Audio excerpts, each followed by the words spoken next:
Could be worse. Tree. We have a tree battle. I don't think so. Did the buzzing stop? It only buzzes, I think, when you've got push to talk pushed in. Basically, when you're talking, but the rest of the time, it's not intrusive like it was.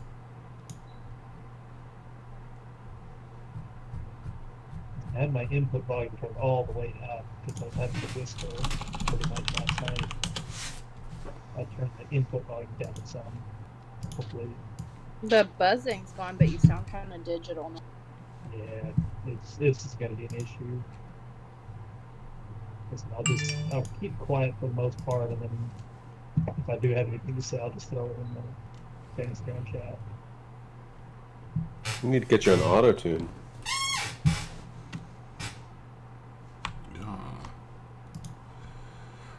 Has anyone pinged James? I've yelled at him. Okay. Yeah, if you get auto tune, you can be the TI of Fantasy Ground.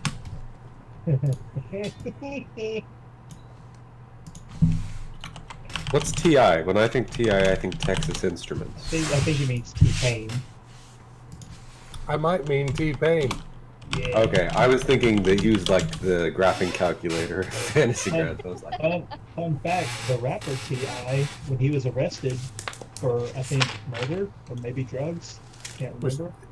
Is T.I. not the one that uses the auto tune? Is it T-Pain? No, it's T-Pain. It's T-Pain. Well, that's who I meant. Yeah. But the last rapper I remember who had T in his name was Ice-T. So this is just the letters T.I. Like this is the extent of my knowledge about rap. I think all things. But the rapper T.I., when he was arrested, he was held in prison here in Arkansas. He was our most famous inmate. All right, so James will not be here today. He is not feeling well at all. That's too bad. well, Yeah. Yep. So if anyone wants to play a hook, more than welcome to. I tried last time and I did not do very well with it. I can do it if no one else wants to do it. Yeah, I have a hard time focusing on my one character. This is the same thing.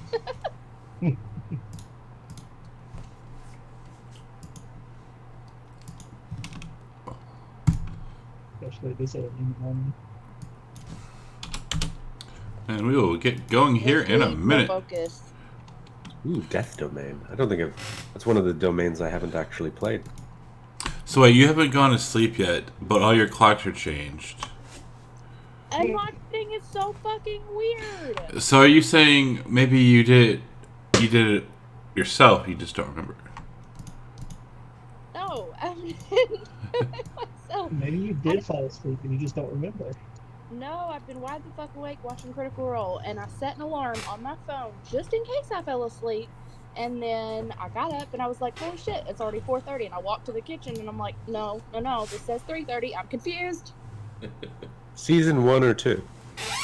I'm still on 1, but I'm at the end of it. I'm like in episode 80 something. Oh, yeah. Look, I just started watching it a month ago, so if that speaks to how much I've been watching it, because I've got through 85-hour episodes in just a month, like...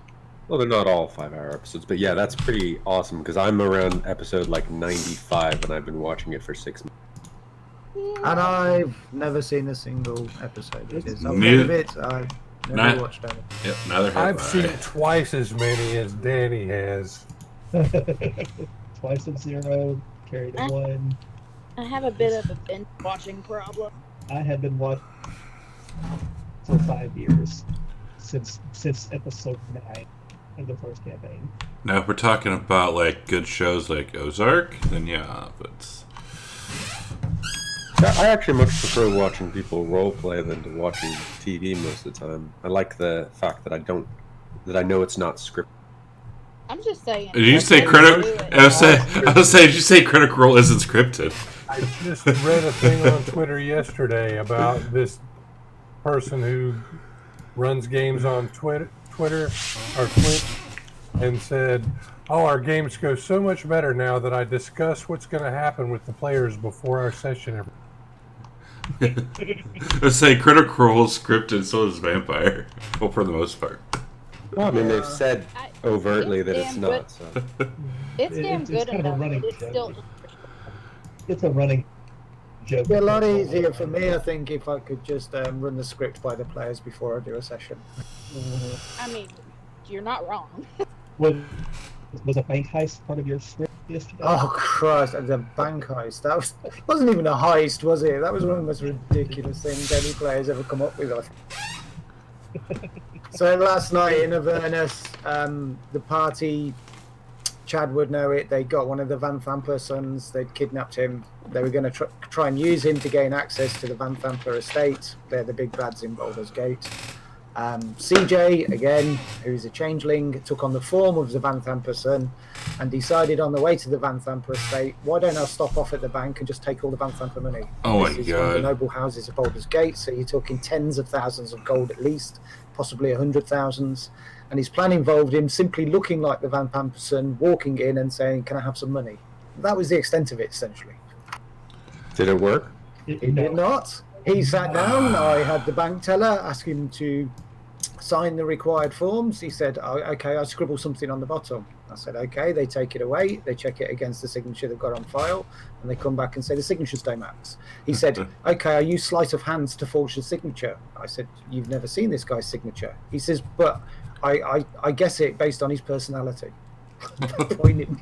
I was like, "This is not going to work." Oh, that's. What is I'd be this? like, okay, yeah, that's an insight DC 30 check. Go ahead. Yeah. Well, he was quite aggrieved that I wouldn't let him roll for it. And one of the other players, Sean knows him, a German guy called Sheep. And he Yeah. said, just let him roll for it and say it's DC 50. But I mean, it was just. Isn't 30 the highest a DC can be? I thought. Oh, I mean, he was making the point. It doesn't matter what the roll is. You can't just. Okay, I'm going to use sleight of hand to forge this guy's signature based on the personality I assessed after meeting him for 30 minutes. I mean, Oh, Yeah. sheep. Yeah, that's like you're trying to pull some kind of trial science bullshit or Like, something. I've looked at some people and thought a certain thing, and then I've seen their handwriting. I'm like, the fuck? Yeah, I mean, it just wasn't going to work. In the end, I mean, he was still trying to pursue it. In the end, like, the party managed to charm one of the tellers. They still had their flaming fist badges and convinced that they were taking this guy away as a fraudster. So they got him away from the bank. But, I mean, even then, he was still trying to pursue the idea of getting some of the gold off the bank. Privately, he was messaging me, asking me how much various magical items cost. He was already spending this gold that he hadn't got yet. What is wrong with this guy? He's a lot of fun though. Yeah, he's funny, but he's definitely a handful. So did y'all get to the manor? Yeah, they got into the mansion. They haven't explored too much. They literally went straight upstairs. I thought it was quite funny because they're obviously looking for loot and everything. They searched through the chests in the Duke's room and found shoes, hats, and dresses. Completely ignored the dresser that I said had like perfumes and vials and things on it. That's the stuff that's got the valuables, including some potions. Completely ignored all that and didn't get any of it.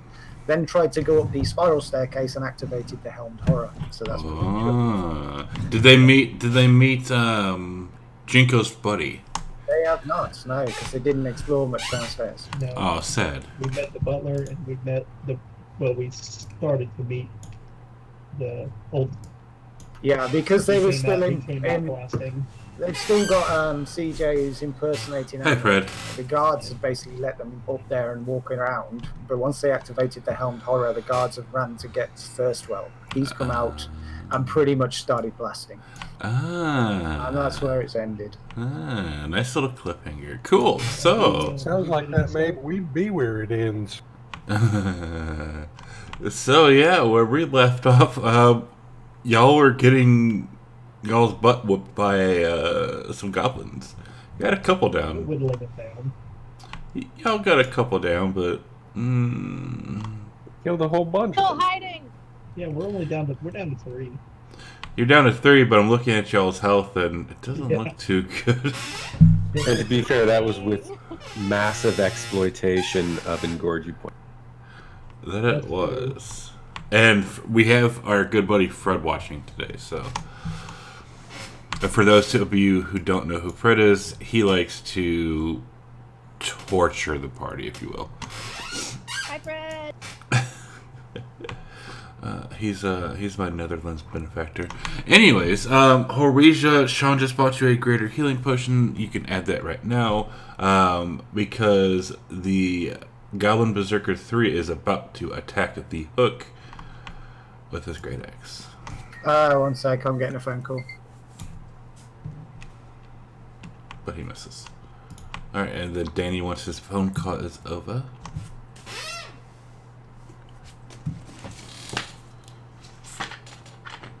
Oh, it's extremely unlikely I'll need to, but I may need to duck out for like 10 minutes to go pick up a food delivery if it comes before the weekend. Damn it, Michael. Yeah, I well, want food. Bring me food. I'm excited because I think we might be getting eggs. Ooh. Man, I have eggs in my fridge. That's great, but your fridge is way too far from here. This is true. Are they free-range eggs? They are free-range organic eggs, which in the UK means they're properly good eggs. But my fridge is looking so bare. I'm getting kind of. We have loads and loads of stuff, and my wife is still ordering out takeout to be delivered every day. Oh my. Incomprehensible. A greater, that's... Yeah, thank you. I'll just don't do that. I got you. And Michael, you have a disadvantage on your next attack. Really, Fred? Really? Many thanks. Poor. Thanks, goodbye.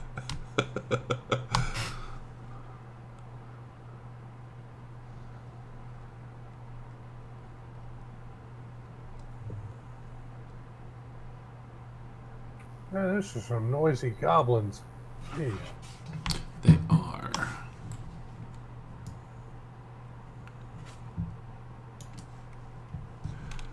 All right. We'll come back to Dini. Elsra. Elsa. me? What am I doing? Okay. Um, Come out of my hidey hole. Walking dude I'll is tell you whatever it needs. Reginald. Yeah, I got hit too many times. There was no way in hell I was showing my face.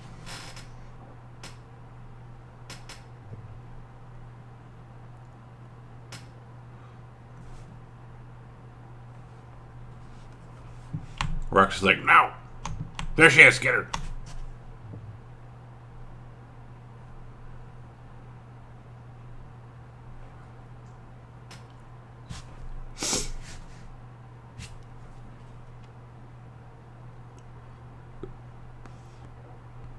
Okay. Yeah, he is Reginald. I'm going to take my first step. Maybe take a couple of shots at rocks. That did not mean to do that, but I'll take it. Just drag it and drop it onto your intended target, and it'll tell you if it hit. Yeah, it's... there we go. Out of the way. Rox is like, no. Hey. Alright, well, let's do that again. Ow. Yeah. Yes. You only live because of Sean. And then I increase my bonus. You don't know how you don't know how gratifying it is to hear you say that, Chad. Let's see.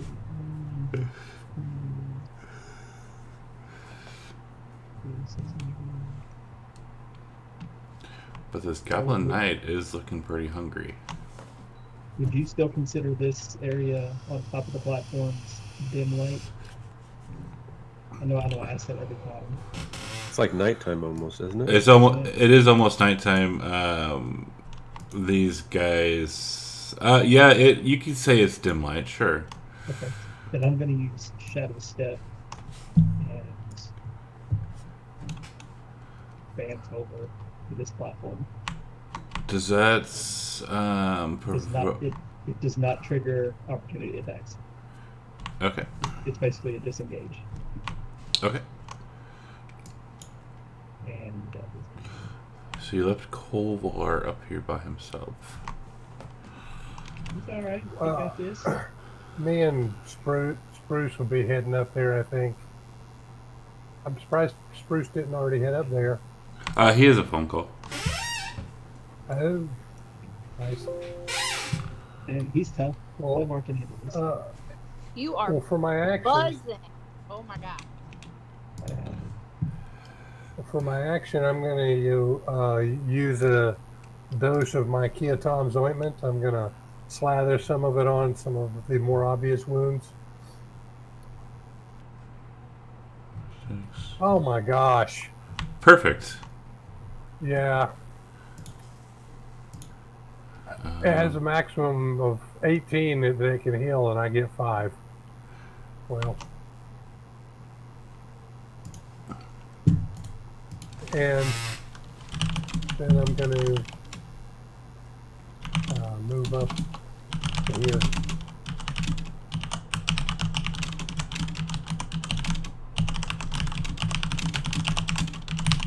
Okay, and yeah, your buzzing is bad today, Sean. I just checked it before we started playing. Hold on. Okay. Yeah, it's real bad. It is. As Goblin Knight 2 will walk up to Koba.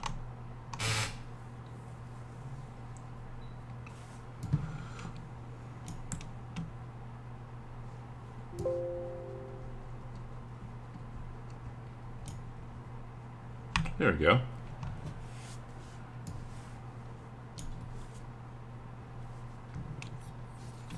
Oh, but you can't be critted. And Kovar. Kolvar is going to flank over this direction, and he's going to take his first action as a shove. Okay. And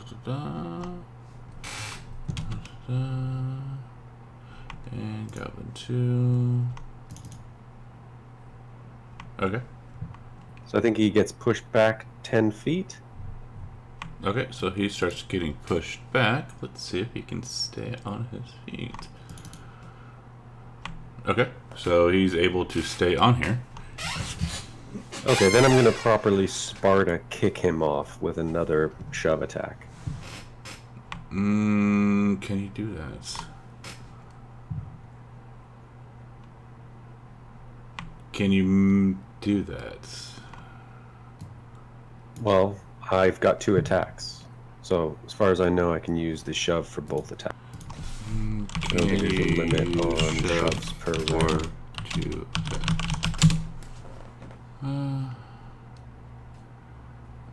take twice, or if you want to take twice. Unless your second attack is only an offhand of your first attack. No, this is extra attack as a class feature. Yeah, then that shouldn't matter then. Any of those. You can shove and then grab, or grab and then shove. I'm just double checking. Sorry about that. I'm back, guys. Okay. Alright, that should be better. It is. Sorry about that. My new mic's supposed to come tomorrow. Ordered a precision screwdriver set. They're like, ooh, yeah, we'll have that to you by the end of May. And you do have a disadvantage. That's for, I thought I was disadvantaged on attacks. It is a disadvantage. Oh yeah, that's true. So I would have had to re-roll that previous. Correct. So 6 plus 6, 12. So he would have saved against the previous one. Yeah, so there, so then you're 23. Let's see if he can beat the 23. Alright, so then he gets there. Let's see if he can make his deck save. And he is hanging on the ledge, because I'm not going to let you just shove him off and kill him like that. because that's kind of cool. But he's still hanging on the edge, or he can even be on the rope if you wish. Just step on his hands next turn. Yes, that is the hook. Is the Death Cleric, and we will go back up to Spruce since it was your turn first that we passed. So you've got one down. I see the Berserker is. I think that Berserker's below me fighting the hook, isn't it? He is. And I think I'll just try and if I assume I can see the goblin below me. You can wake him out, yeah. Alright, then I'm just going to look at him and mock him. So he's got a bit of a disadvantage fighting the hook. He fails. We can always tell when you are lying, your lips move. That's not the worst insult, but he's... minimum damage. And he's disadvantaged. And that will be my turn.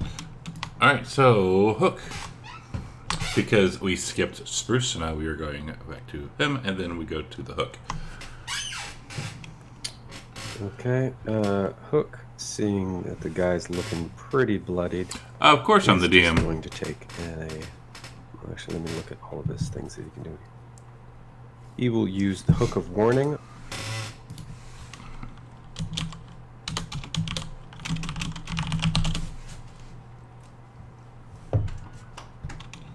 And then with his movement, he will start heading in this direction. Okay.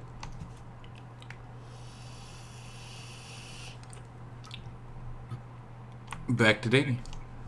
I guess I start moving up now. So Goblin Knight 2. Is he on the rope or something? He is. Let's see if I can get him off that.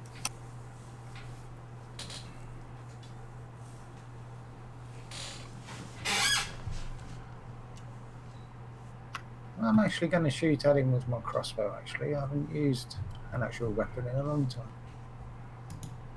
We're the Death Make sure Cleric. you blow those cobwebs off of it. Oh no, look, I should do that more often.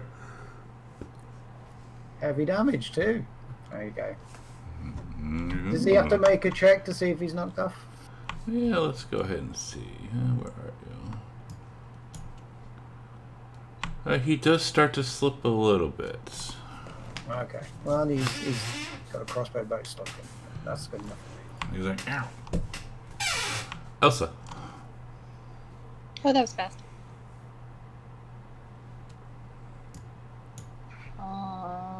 Hang on, I was not prepared. It's okay, because it is 4:24 a.m. Yeah, 4:24. Jesus Christ. I'm still mad about that.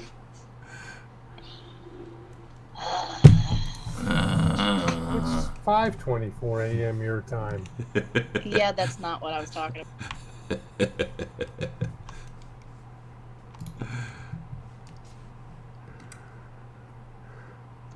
My ghost in my kitchen says it's 4:24. Oh. Yeah. Wedge, Horizia. Well, you know what they say, it's 4:20 somewhere. That is true. They don't say that in my house. They don't say it in mine either, but they do say it somewhere. Is it a rule or something? No, just a preference. So Wedge, how are we getting across there?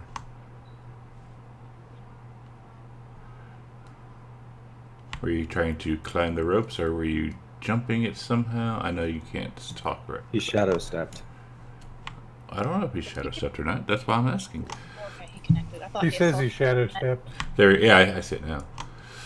I mean, he applied shadow step at the very beginning of his turn. Is why I said. I see. I was not paying attention to that. Reggie. Yeah.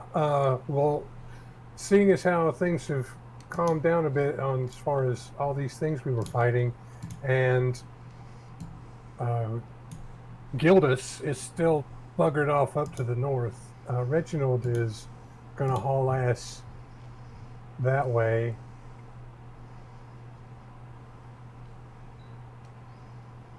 And I can get to wherever is at the top of that ramp with a double move.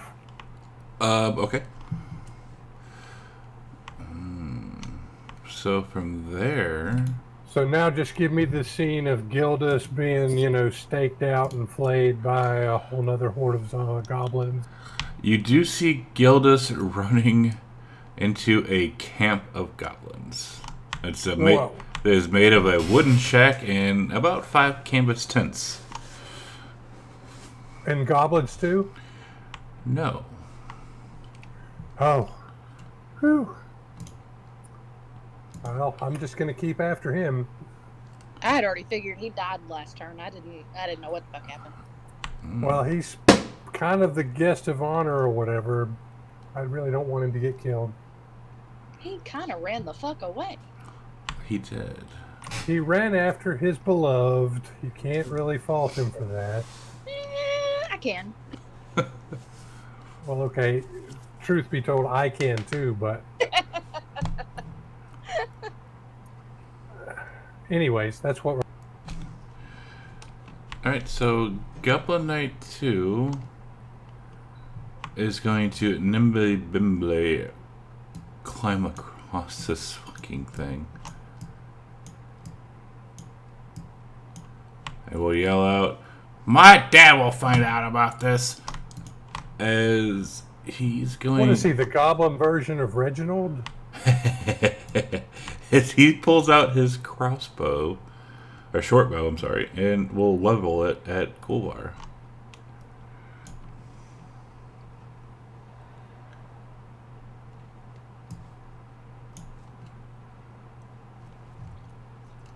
Two crits in a row on me. It's a good thing I'm immune to crits. Kulvar. Kolvar, seeing that the goblin is over there, and he no longer gives a crap about it, going to make his way up here to go look in on Gildas as well.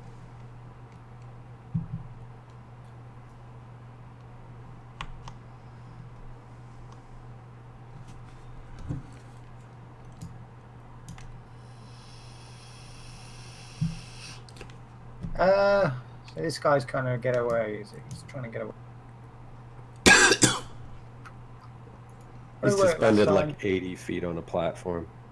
Yeah, I'm not too concerned where he's going, but even so, I'm going to ping another crossbow bolt at him before he goes. Ah, missed it. At that point, I'll just follow the rest of the party and head out.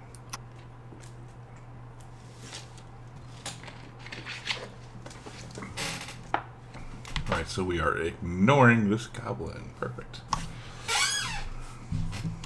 Elsura. Motherfuck. 30. So I get about there.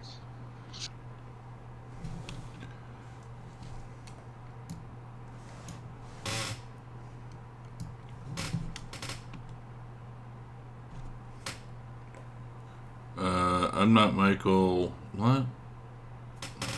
I'm confused. Y'all are confusing me. Wedge. Wedgie.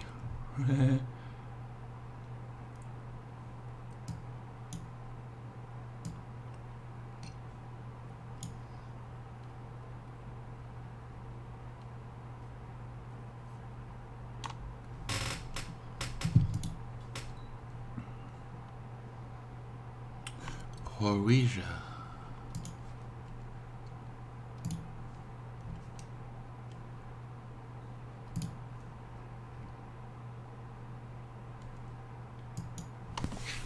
Brian.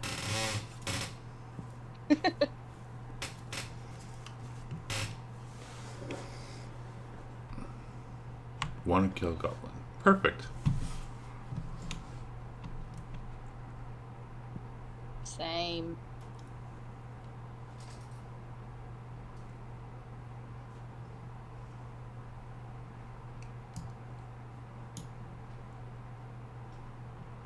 And he's looking at you right as you come across.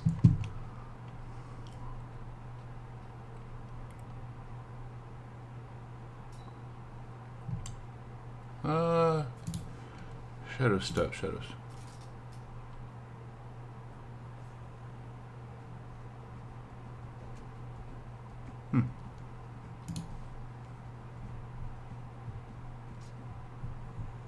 Goblin's like, hey, hey.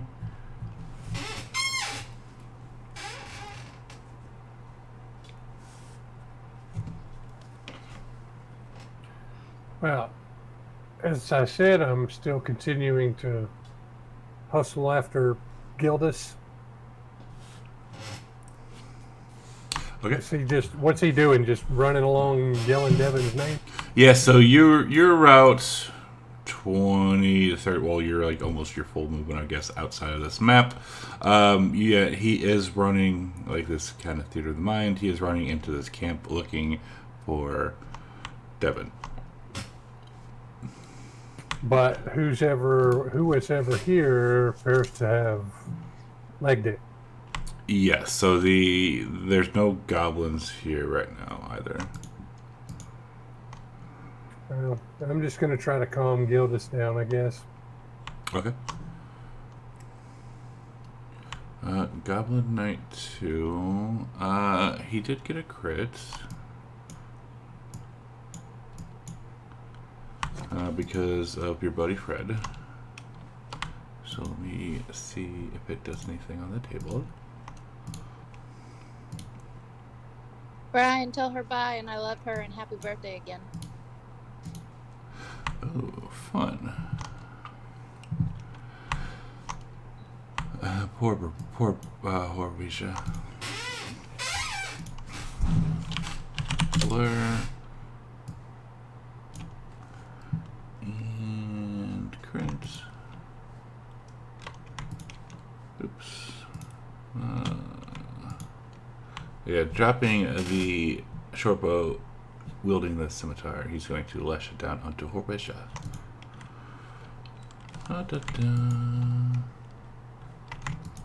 Oop.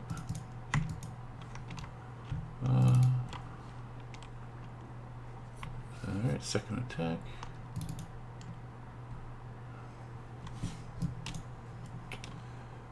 And before the end of his turn, he's going to step right over yonder behind Horvisha.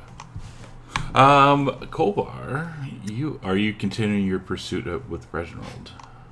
Yeah, he's trying to keep pace with Reginald. Okay. Just in case there's something out there, make sure that they don't get ambushed without back. Perfect. So you will be into the Goblin camp as well. There's no map for that. Hook is going to walk over here, and he's going to cut that rope. Okay. And then he will make his way up as well. Spruce Spring Stream. Spruce is going to see that Horvisha is intent on taking this guy out, so he's going to try and mock this knight. Give a little bit of a disadvantage to him in his fight with Horvisha.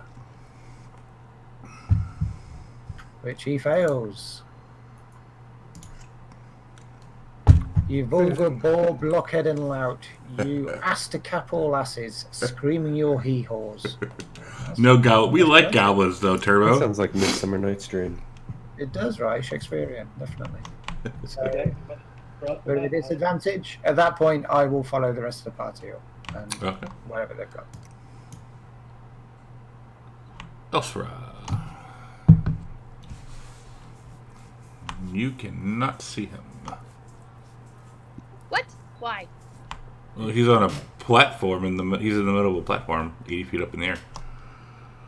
Well, fuck sickles. Okay, fine.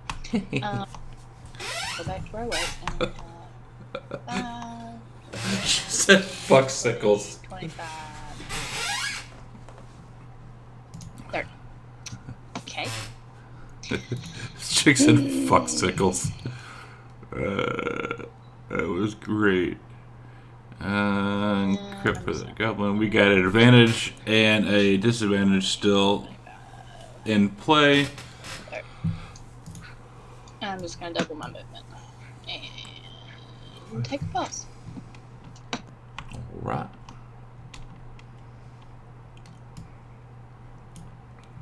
Horwisha. Okay. Let me how to do this.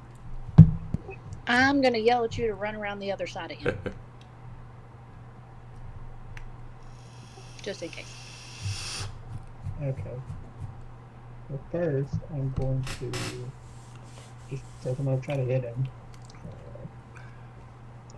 And that's disadvantage. Yeah. And I get 2 attacks, so I'm gonna try. And that's awful.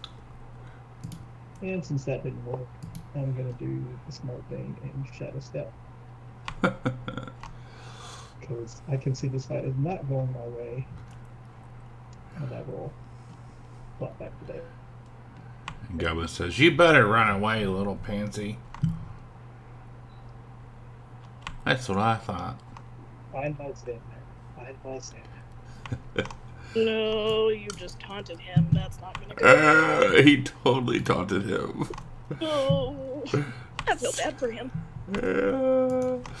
So Goblin, so the knight's going to drop the scimitar, grab his short bow, so he'll only get 1 shot, and we'll take it at Horwisha.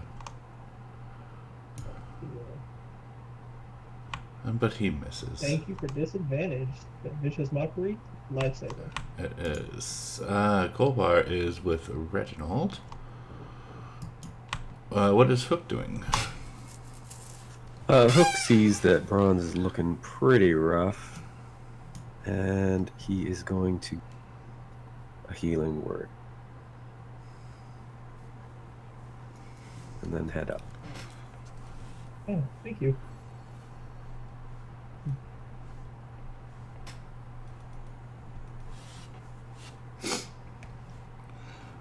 So Spruce is on the other map now. I assume it's Theatre of the Mind. What am I seeing? You are seeing. You see Kolwar and Reginald chasing after Gildas inside of a goblin camp made of a wooden shack and 5 canvas tents. Okay, while they're in pursuit, the first shack or tent I come to, I'm going to surreptitiously attempt to peer inside it. Okay, perfect. You are able to get to the tent. Let's see, where are you? Investigation. So, looking inside of this tent, you see a small sack of like a small sack, but it's kind of bleeding out into the ground, if you will. Oh, that sounds good. Okay, was that my action to do this investigation, or could I investigate the sack? It would have been to investigation. Okay. You can look inside of the sack if you want. Okay, I would use my rapier to see if I could carefully open the sack without actually touching it with my hands. Yeah, there's just some. What kind of animal? We'll make up. It'll be like a kind of like a possum inside of it. All right. Okay, with that, I will pass my turn and endeavour to look in another one of these dwellings next turn. Okay. Okay, well, Elsewhere is officially pissed off, so. Oh shit!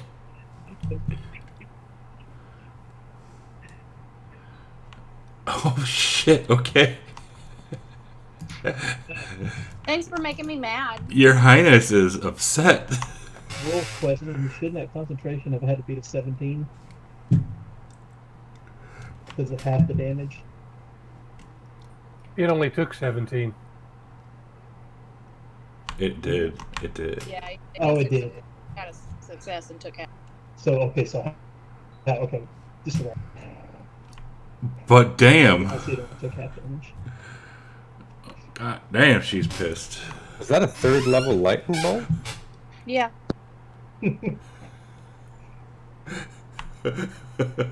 Remind me not to piss her off, yeah?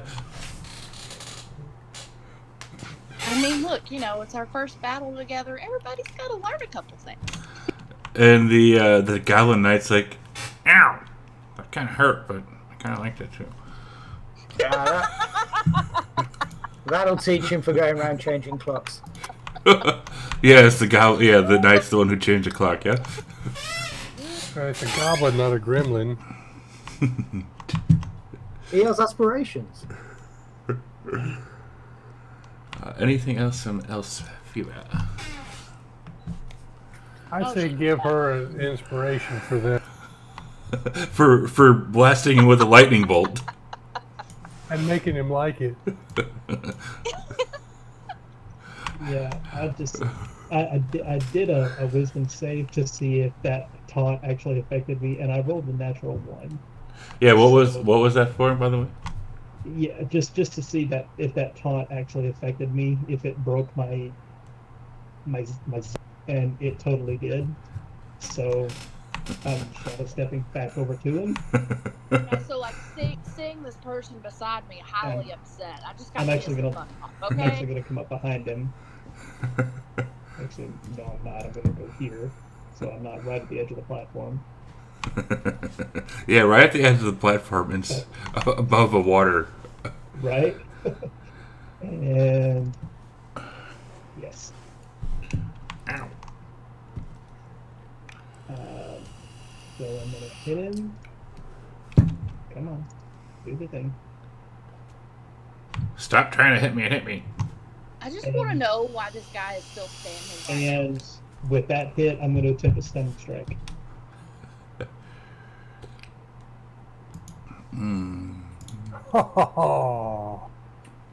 of DMs everywhere. So it is now stunned until the end of. Okay. I thought you were out of key points, but I guess not. No, I had one more left. Nice. That was my last point. That was my very last one. He's like, so I meh. give him one more attack. You didn't put stunned on him. I did. You should get. Yeah, it canceled out the disadvantage. Oh, okay. He's like, Mama. Did he die? Thank fuck! He did die. I just kind of do a slight flex over his body. While everybody else is running off to the other camp, I'm going to proceed to loot things. Ooh. Also, and I'm going to look up. I'm just going to leave its body and make my way back around down here to where my brother is just patiently waiting. Your brother is sitting there with his emery board out, picking his nails. And then I'm going to tell Rowaja to help me loot shit. And then we will move. All right. No need for worldly materials. Hey, we've already found a dead possum up there at the end of the trail. So. Interesting things. So, digging through them, let's see. That was a CR3.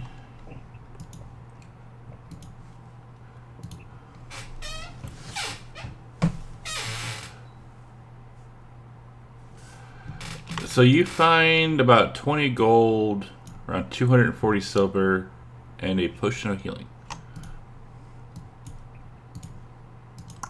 What was that last thing you said? Potion of healing. Okay. So I will throw that into a potty sheet. And is all of the gold that we gave him, is that still over here? Or did he take it somewhere else? I don't. Did you guys ever even really give him any gold? I thought it was just I thought it was a fake sack.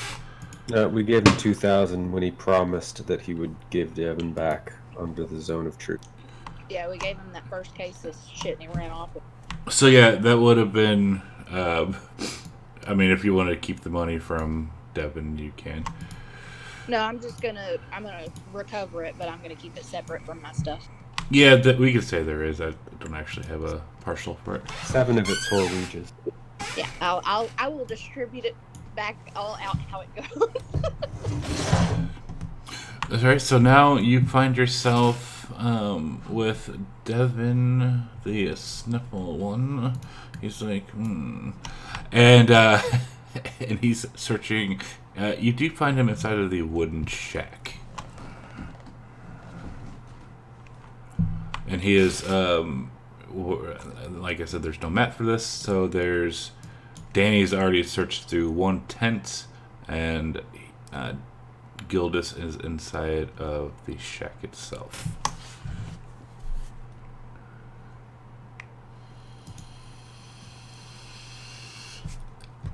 Well, obviously, we're going to give all the tents in the shack a good run through to see if they took the 2,000 with them, or if it's still here or something. The 2,000 is with you guys already. Oh, we have it. I figured they took it with. You And sound like a robot pirate. you do. Me? No, that's right. Oh, okay. Did you just call That's me? all right then. He totally called you Desiree. Oh, Lord. Yeah, Lord. Lady Elvira, don't get out of sorts. And she sounds like a robot, which it kind of makes it funny. Yeah, when, really? yeah, that's what makes it funny when you're like, oh, Lord. Do I really sound like a robot? Not anymore. You did. The 6 now? Yeah, you're coming straight loud and clear now. Okay. Sorry about that.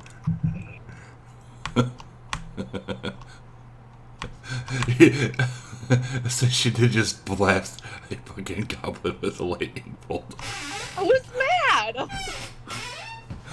But yeah, so looking through these tents, that's not too bad. It's pretty easy. You find 200 gold, 250 silver, and 500 copper.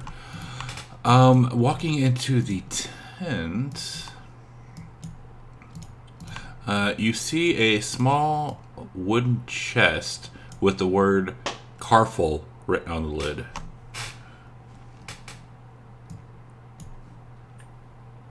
Does that mean something in Goblin or something? It says Karful.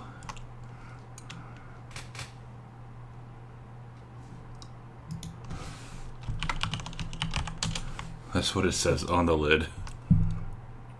On the lid of a chest. Did you put the stuff that I found down in the base part in the party?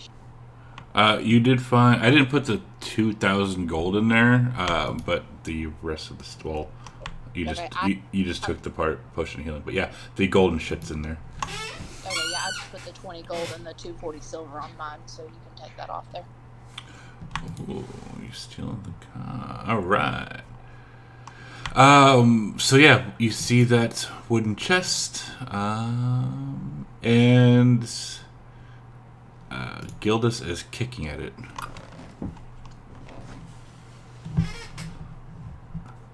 Gildas is what? Kicking at the chest.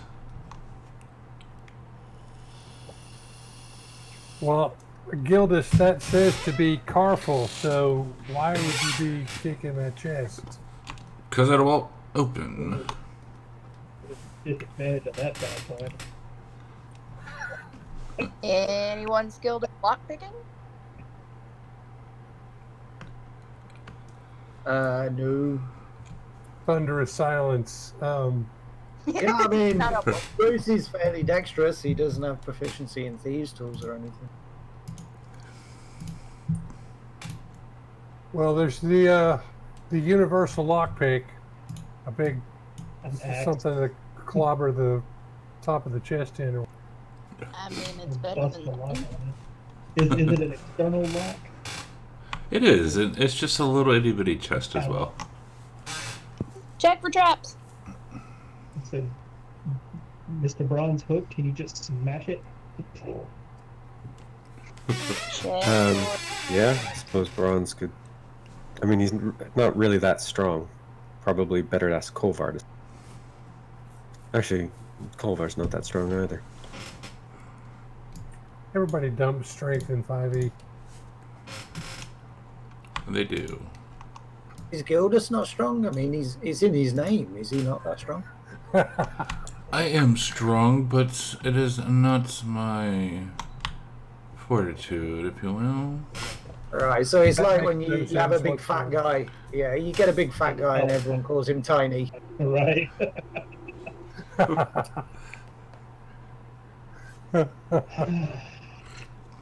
Fuck it. I'm gonna check for traps.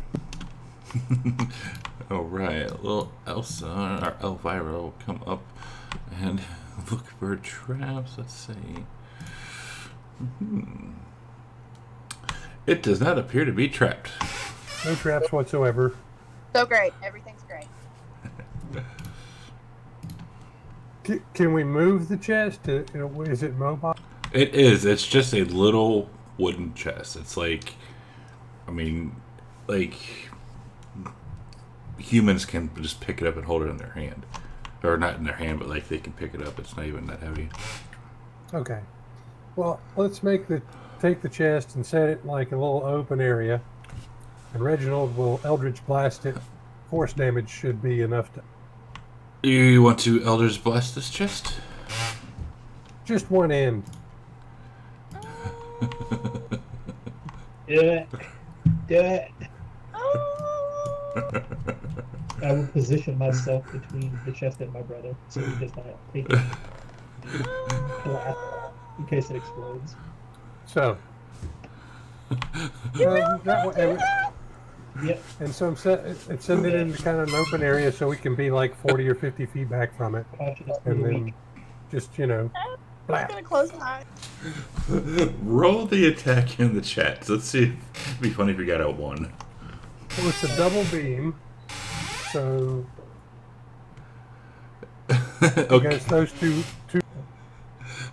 Everything in the chest is incinerated. See here, ka-ching, or kaplash, It's force kablast. damage. And the dust clears and the lid is blown off. Like Reginald hit it precise. You see, that's what you call surgical application of an Eldritch Blast. All right, so what's inside the chest? So inside you see a note and you see something that looks like that. Ooh, shiny. Well, And you, Lady Elvira, you should definitely have this gorgeous necklace. Elsphere, but thanks. and you find that note inside as well. Ah, so the goblins didn't do what they were told to do by whoever N is. Does not look like it. Ooh, they in trouble. Give me an angry mob of Have we ever goblins. seen anything like that necklace before? Let me find out. 20. We can go, let's do this, and we will do this. Reginald definitely has not. Of course not. It's an intelligence-based roll. Elsewhere hasn't, Horwetia hasn't. Spruce, yeah, Spruce, you have seen this. It is a necklace of fireball. That's what I was worried about. I'd be careful putting that around your neck, I swear. Fireballs! I mean, isn't it designed to be worn around your neck? It Yes, is. it is.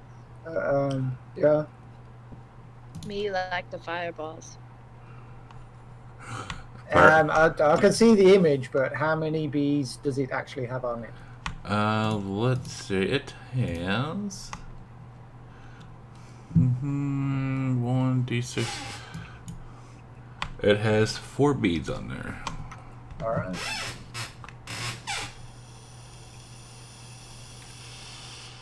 Due to recent events, I really like necklaces of fireballs. Yeah. Giggity. So yeah, there is 4 beads of fireball on there. I see your angry mob of goblins.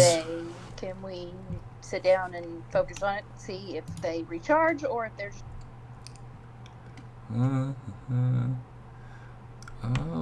Let's see. Pretty sure necklace of fireballs. Once you use all the beads, it's just a necklace. Yeah, you basically taking off like one of these beads and lobbing it. Hey, I'm just checking. You don't know. Yeah, good try. I don't think you have to attune to it, do you? Once you've identified it, isn't it? Can anyone use it? It does not say requires attunement, so technically anyone can put it on. Even a scarecrow-like creature can use it. So, yeah. Very meta there, Sean. Well, fireballs, so if anybody else would like to wield fireballs. So how random monster works. More fireballs. Yeah, I think you should have more fireballs because this way it won't use your spell slots. It will. So random monsters.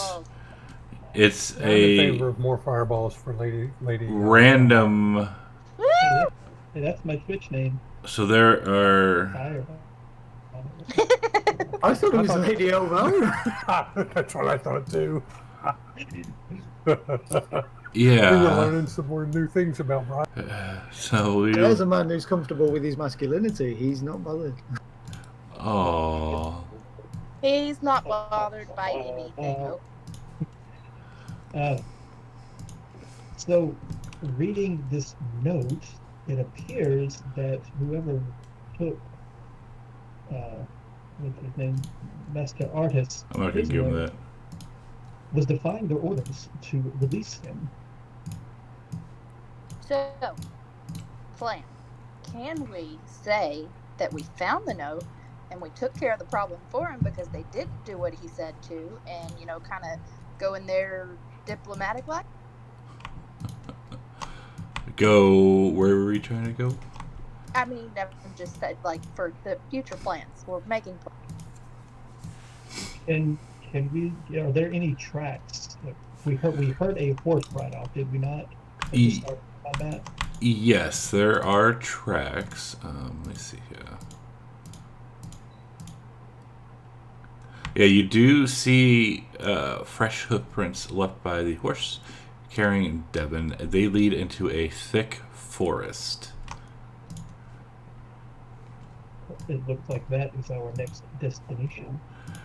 And we will do a couple of things here. I need to pull up a map. I need to load a module here because I got a perfect map. Oh, why is this? Okay, I am reading this necklace. You can throw the whole necklace. Mm-hmm. Yes, you can. Big. They are level 7. If you're taking it, don't forget to move it out of the party sheet into your own inventory. Am I? Did we agree on that? Is that? Yeah. Okay. Well then, question. It says that it has 1d6 plus 3 beads. Am I rolling that? I already rolled it. You rolled it. It's got 4. No. What you roll the what for? What? Don't be yelling at me. Actually, if I remember right, the number of beads is based on the average party level or something like that. Yep, it says this necklace has 1d6 plus 3 beads hanging from it. I mean, in this module, I think. In this module. Okay. So in this module, it actually says, if running this adventure with first to third level characters, the necklace only has 1d4, 1 bead remaining. But you guys aren't first level or third level. Nope. This is true. And I need to load. This isn't that Vex map. Where's the Vex map? Okay, yeah, so let's check for a path, some tracks, something. You guys, yeah, you did. I'm pulling up a map. Oh, my bad. No. Tracks leading up into a forest. I swear, I'm paying attention. It happens. I can tell. Oops, no. At this point, we can be heroes. We got back Forever the and money and Devon. Yeah, but you know he ain't going anywhere until we find his person. All right. We got it, Devin. Devin was in the shack, right? No, Devin is not in the shack. Yeah, we- I you- thought you said Devin was in the shack. Oh, Gildas was in the shack. Yeah, we didn't find no people. You're confusing the bejesus out of it. Okay. We caught up with the asshole that ran away. We didn't find his broom. Correct. All right, so yeah, so this tears off into the fort, or not the fort, but into the woods, and we will put you onto a map. It might take a little bit to get there. Oh, it's cool. Put the jungle out there. Jungle, forest, same bloody thing. There's no technical map, so I had to grab one. Was anybody all for short resting back there in that camp? Do we really have time? I don't know. How long's a short rest? About an hour. Yeah, 30 minutes to an hour, depending on the DM. That is kind of long. I mean, I definitely need one, but I just don't think we have. Yeah, We heard them leave on horseback, didn't we? We heard the goblins leave on horseback, so there's no way we're catching them. Correct. I'm just There's saying, also no telling health-wise, what they're so gonna do to I'm this kinda- guy. I guess the question is, being 1 hour late, assuming if they're on a horseback, they're traveling twice the speed we are. If it's a 5-hour travel for us, they'll have been there for 5 hours by the time we get there. Is it really that bad if they're there for 6 hours before we get there? Or is it worse to show up at half HP with no resources? Yeah, that's kind of what I was thinking.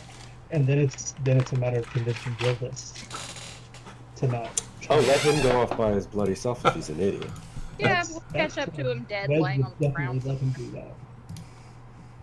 Well, Somebody Hook find- can always subdue him.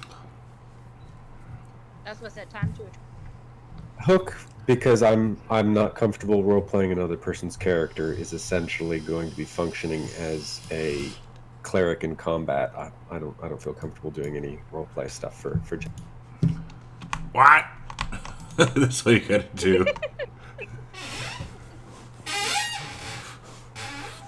Yeah, just say stuff like "come back here" and things like that, and you'll be fine. Okay, so short rest, no short rest. It's up to y'all. I mean, we can take a rest if you want. I don't think I really get much back. I can use some hit die. That's it. How is everyone doing for spell slots? I have no key points left.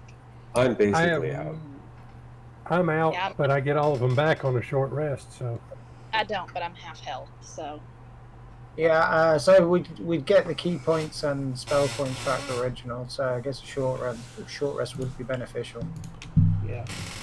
Roll them if you got them, and I'm definitely rolling to hit the. Gildas is fucking off. Are we I getting can do- Song so of I Rest? can do. Yeah, I can do Song of Rest. Gildas will be pissing off.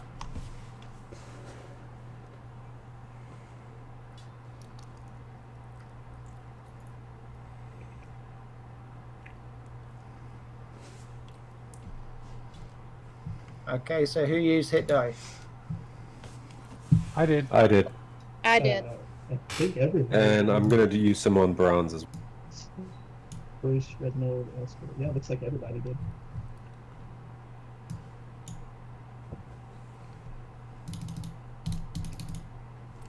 Personally, that's all I needed, so.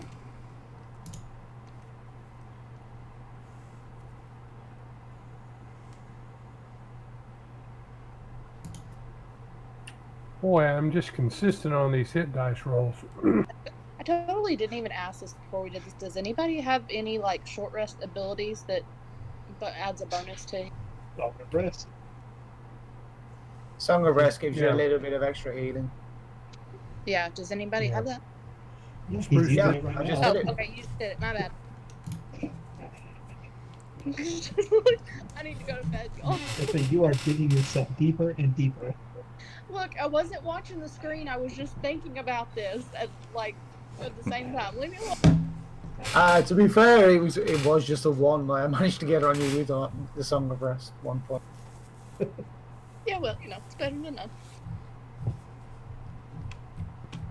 I definitely need a Song of Rest over here. Holy shit, I need to go to I bed. might use, Y'all just I need might to use a drink. couple more. You just need some coffee.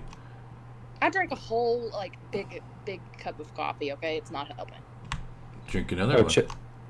Chad, what do I need to roll to recover those we left the scene. Never mind. I lost 2 javelins. I'll just remove. Yes, you did.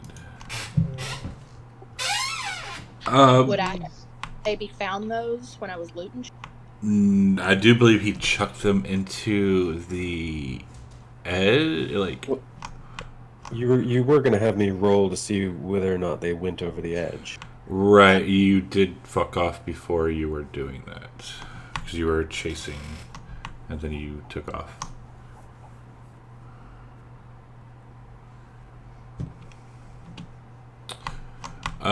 So, yeah, you get your rest. Gildas pisses off into the woods, and you do see these tracks, and you see his footprint as well. Damn cat.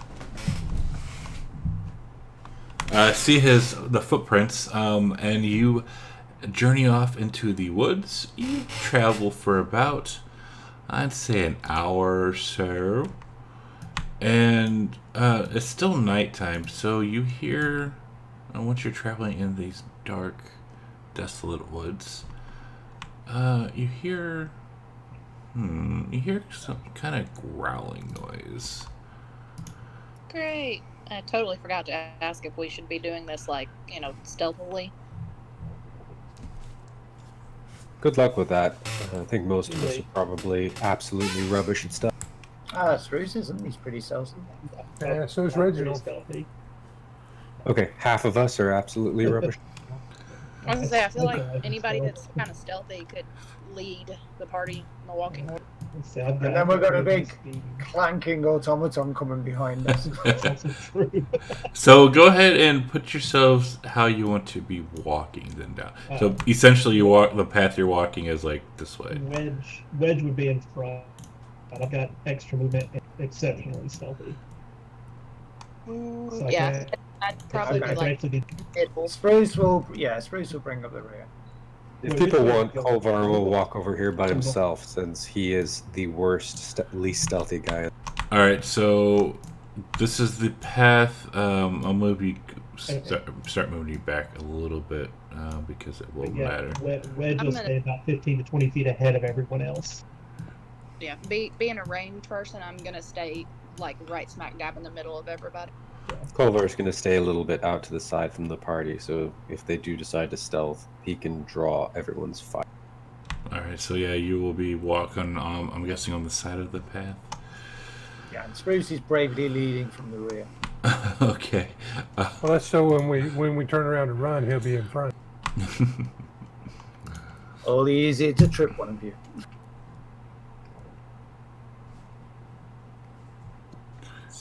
Don't bitches. So that's some pretty good rolls. Wedge. And I only got one. Let's see. Let's get a perception from Wedge.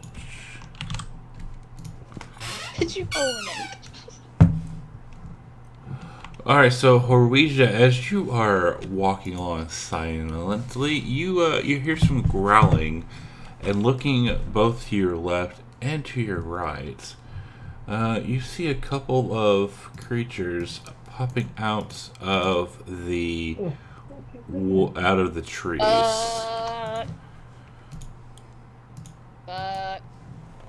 I just call out, we've got company. Possibly used with that second set of skinny arms. To hold you. Cleaning? They are. Clean itself with it? They're biologically redundant. To hold you. The big arms rip off massive pieces of flesh, and the small arms feed them into the mouth. The big arms are for punching, the small arms are for tickling. That's what we're going to do. And you can thank Baron Brogar for this. Thank you. Baron I don't know what Brogar. those are, so okay. A random encounter. Yeah. Oh, is this a Twitch person? Is it? Yeah, he's in Discord. Oh, okay. Yeah, Baron Brogar is not like part of the module or anything. Yeah.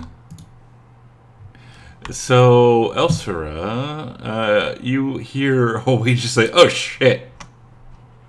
We got company. I'm gonna need a minute because I was not expecting this. You have to expect the unexpected when it comes to Chad. Or natural 20 No, I was not initiative. expecting to wake up on 20 on an initiative roll. That's what I was not expecting.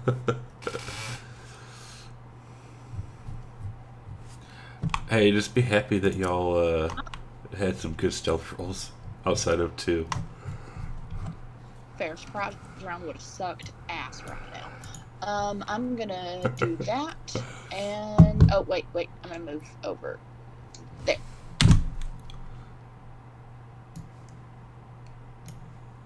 Okay. I will move hard forward and toward this one, bringing out my quarterstaff, and I will take a couple shots. Don't forget. And I'm going to attempt a stunning strike. Beated.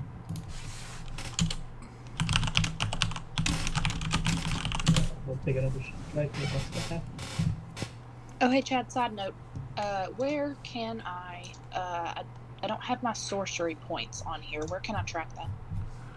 You would have to make a thingy. We're using the technical jargon there, Chad. I need more explanation on a thingy. So my second stunning strike succeed. If you go to like your actions and under your features, you can create a new feature, and then you just name it sorcery points, and you say that you get how many X a day that you get during preparation, and then you can just check it. Yeah. How many? If there's, is that not the sorcery points aren't pre-programmed anywhere? No. How many a day do you get? It's equal to your level, pretty much. Yeah, it matches your level. It matches your level, so you get 7. Okay, so in your powers, you see. I already made them. I just made it for you. And you get them all back at the end of a long rest. I think Sorcerer is one of the only characters who really doesn't get anything from a short rest. They can take sorcery points and convert them into spell slots. Yeah, I chose careful spell and quickened spell. Are those anywhere, or do I just have to type those in manually? You'd have to add those manually. I just did it for one of my players in our other game. Anyway, Yeah. I hit this thing twice. My second stunning strike beated.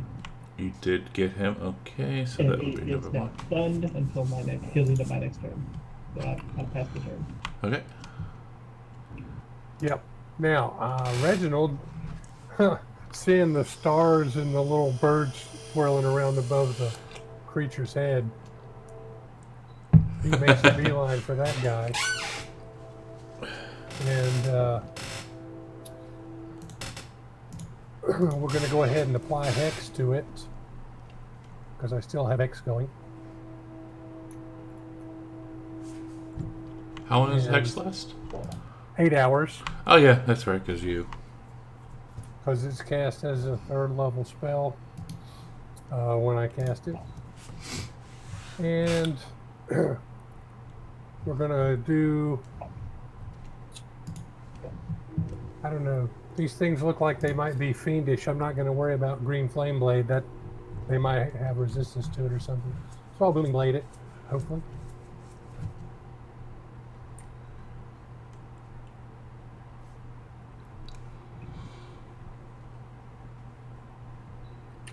And the attack hits. Yay. And damage.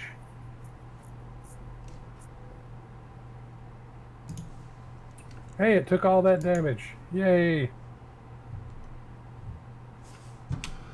Number 1 is stunned, so he has little birds above his head. Hook. Hook is going to 1, 2, 3, 1, 2, 3. That thing's kind of in between squares. Is it in range with me here, or do I have to go there? So I can hit it from there. Yep.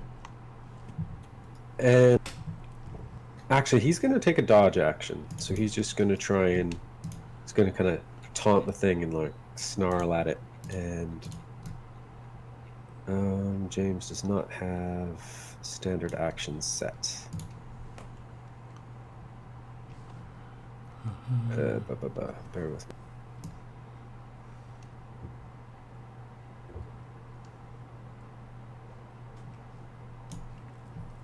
There you go. Cheers, thanks. Just doing that with myself, thanks. Yeah, and that is...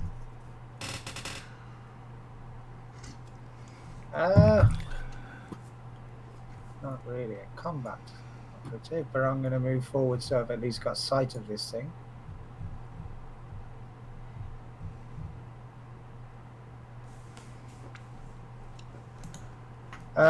Yeah, I'm just going to attempt to mock it for now, I think. The one that Hook is facing off against. Okay.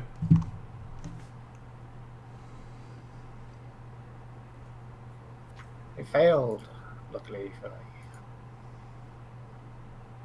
You are poisonous, worthless gossips.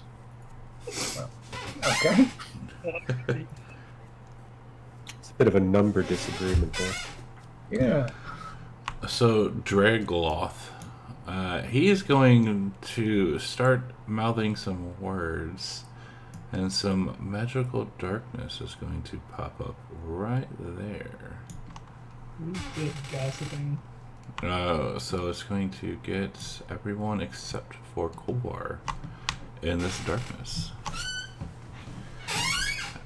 And since Hook can't see him anymore... Jokes on him, I thrive in darkness.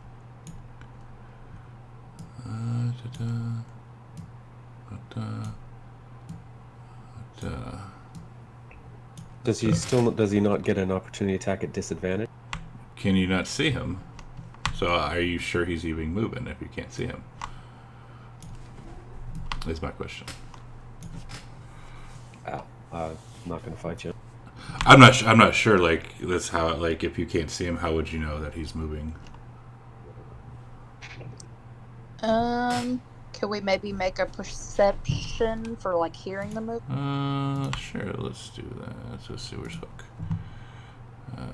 Disadvantage. Do that. Perception. Sure, you can hear him moving. Okay. Okay, Hook will... With disadvantage. Just with his Hook of Warning. Oh, wow. Okay. The first one was a 13. Why did it roll 6? You rolled it twice. Oh. Okay. Oh, wait. No, it did draw. Yeah. What the fuck? Yeah, so the first one was a 1. That's weird. Terrible. It is. But it was a good try. And Horweja and Reginald, I guess you would hear some heavy breathing coming from behind you now, even though you can't see. Oh, creepy. Kolvar will have seen where Elsphira was right before this happened, right? Yes. He's going to try and just scoop her out of the darkness. So he knows she's right to her left. He's going to just kind of like go into the darkness just a little bit, try and grab an arm around her, and then just pull her out of the dark. Okay. Are you going to fight me I on that, allow it. Elsphira? No, I allow it. Okay, so just put her there. And then with my movement... Is this difficult terrain through these bushes, or are they trees? Yeah, those are trees. So just avoiding the stump. I think I can get up to about there. Okay.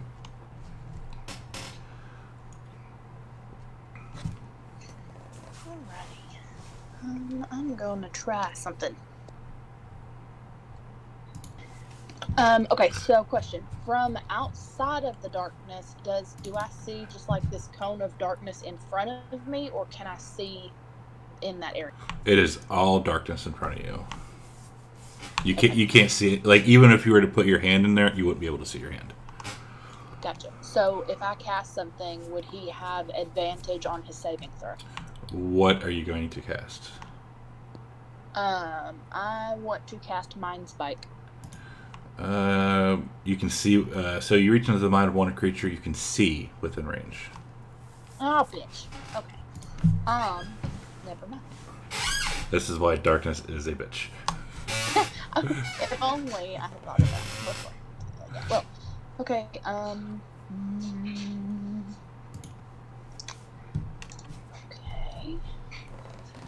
All right. These trees, you can walk through them, right? Is that what we just determined? Yeah. So if you look a little bit closer, right in front of Kolvar, that little circle, those are stumps.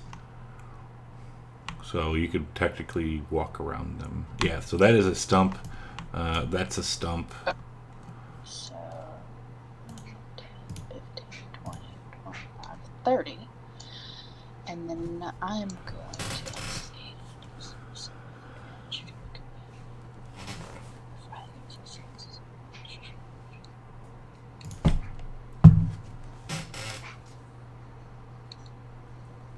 You can see within range. Okay. So we got random monsters done. Advantage So still. let's try a little bit of this. Okay. So I have effectively charmed this one outside of the thingy. Nice. And he is going to regard me as friendly, so I'm going to tell him we need to fight the other guy. Yes, he does regard you as friendly. So, nobody attack that one. But he doesn't have to listen to you.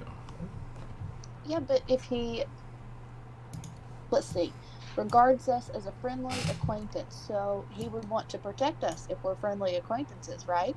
Well, wouldn't his other friend be a friendly acquaintance as well? Nah. It does come up because it has happened with other players. I mean, you know, he's got to pick a side. Are these things classed as persons then? Actually, hang It'd be on. like monstrosity. Oh yeah, let me double check charm. Oh, I did. Oh. Yeah, let me double check that charm now that you said it. Then I'm- Oh, it is a charm a humanoid. It is not a humanoid. I know, I just saw that. I don't have charm beast. Motherfucker. You're being second guessed by your own party members now. Good thing somebody said something. I'm tired, okay? Well, it's okay because I was probably going to end up attacking it anyway Yeah. because I had no idea that you charmed it. Well, I already casted it, so it failed. So, yeah. Okay. Horwesia, you can't see anything, but you feel breathing. I can feel the breathing behind me, And, and I know that the other one was in front of me, yes. and everything went dark. So I'm going to, using my hearing and other senses, I'm going to try to take a couple of steps this way until I'm out of the darkness. Good? Yes? Sure. Okay. Now that I'm out of the darkness, I can see the big guy out of the... And what I wish to do now is I'm going to use 5 feet of movement to move, I guess here or here. It's kind of halfway on the grid. But my movement is going to be a flying kick. And I will use my bonus for an unarmed strike.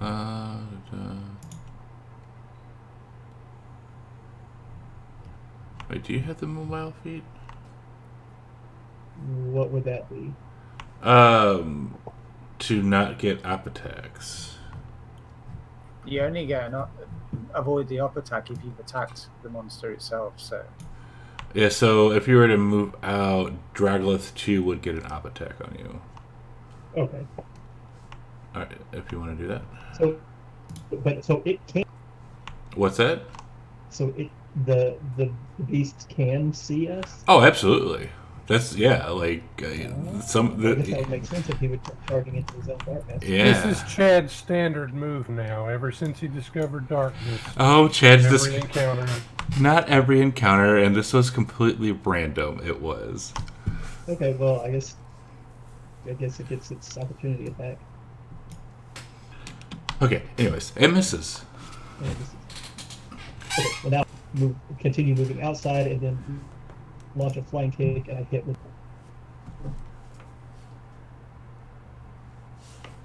Come on. Okay.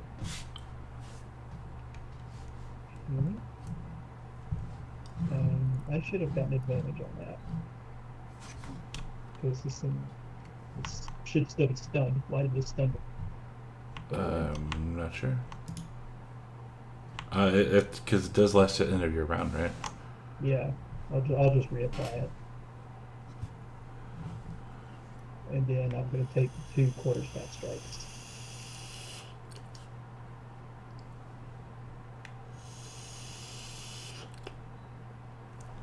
Someone isn't happy. It does not sound like they're happy. I didn't do it, man. It was a random encounter. Hitting it, but not doing a whole ton of damage.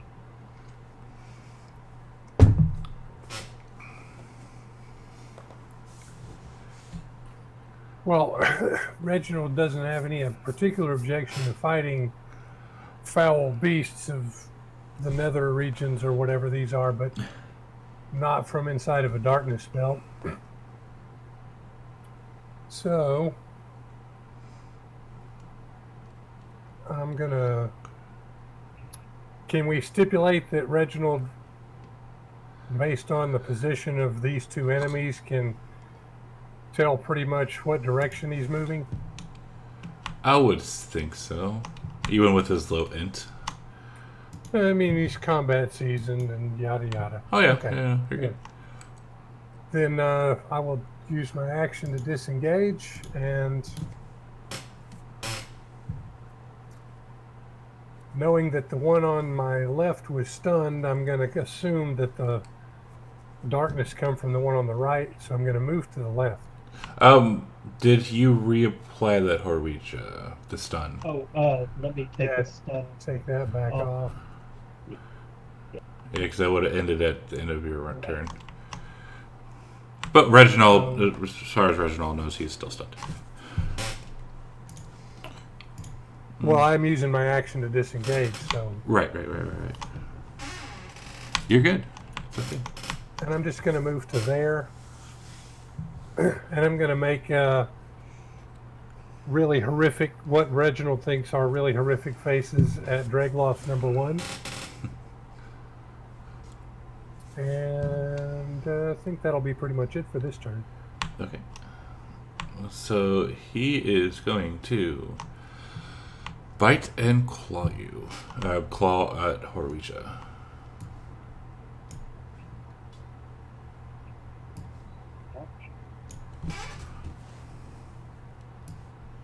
Ouch. Aha. The hook. Okay, so the hook is going to lunge towards where the monster last was. It moved around him, because that's about where it was when he heard it. Step outside, and oh, okay, he sees what's going on. 2, 3, 4. He's going to go here, and he's going to cast Spiritual Guardians. Okay. And he's going to designate Horweeja as one of the people who is not affected. And Horweeja, Reginald, Elsphira, I think, can he see Elsphira? Or is it she just blocked? That's through the darkness. Yeah, she would be just blocked. In that case, Horweeja and Reginald, he is specifying as not being affected. He's going to cast this as a 4th level spell. And I've never cast a spell before, so... Chad has a cool token for you. I do. As soon as I get it loaded, I have to load the module. Oh, you don't have to worry about that ring. Chad's got a I'm really just cool looking token for Making it. sure everything gets caught in it. Okay. In itself, so it moves with me, right? That is the way we've always done it, yeah. They should have one of these tokens for the darkness spell as well, I think. There is. Or is So that now- just a big blob? I don't think anything happens just yet. What happens is at the beginning of their turns, yeah? That's right. Spiritual Guardian. If they move into the range of your spirit guardians or start their turn there, then that's when it kicks in. Okay, cool. In that case, that is bronze. So Spruce, all he knows is this magical darkness descended. He's heard probably fighting. So his action is going to be to dispel magic on the darkness. Love it. Believe darkness is a second level spell, so it won't even require a die roll. It should automatically just fail against his dispel magic.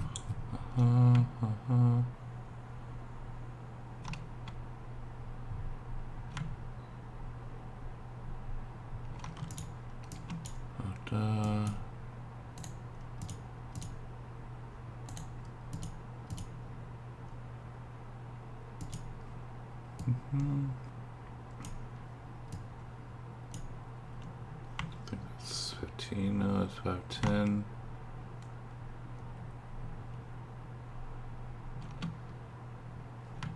That was pretty good.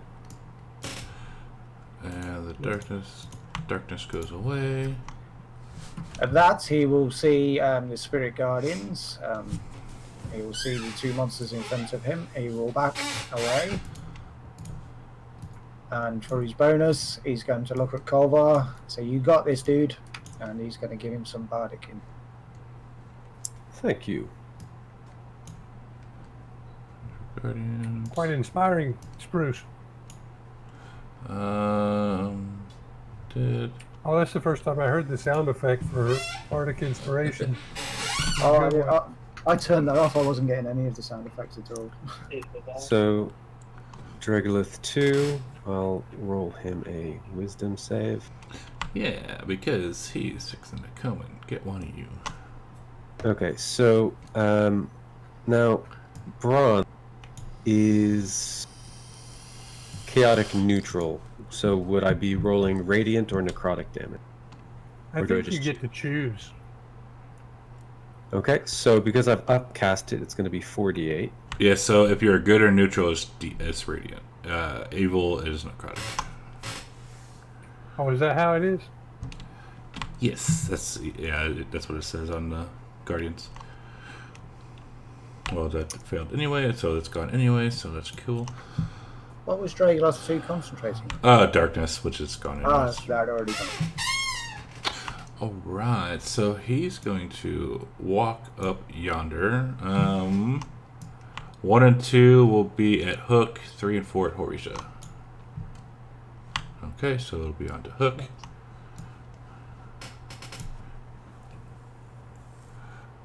Alright, we're about to get this under control, I think.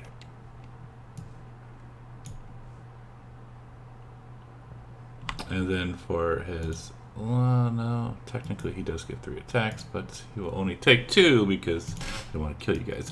So Kolvar.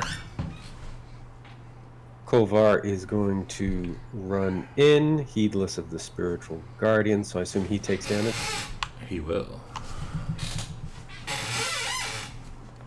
Give me 1 second while I apply damage to myself. Oh, save.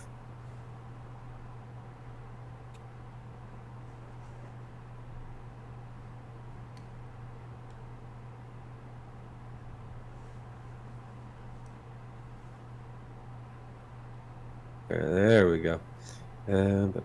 Too many things to try and balance.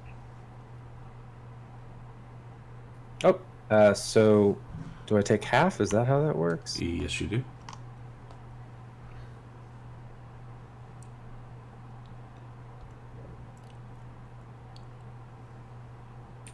Yeah, Fantasy Grounds did that for you. That's not too bad. Then Kolvar is going to use his Channel Divinity, Conquering Presence.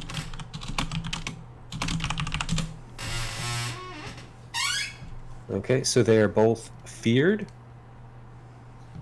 And while they're feared, because they're in my, they're within 5 feet of me, they also have 0 movement.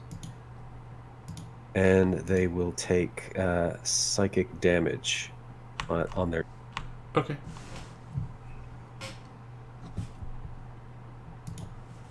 And Siren Escape crashed. Ah, it didn't for me. Which usually it does when somebody does Channel Divinity. Okay. For some reason, the Siren Escape window is gigantic now. You can make it smaller. It won't let me resize it at all.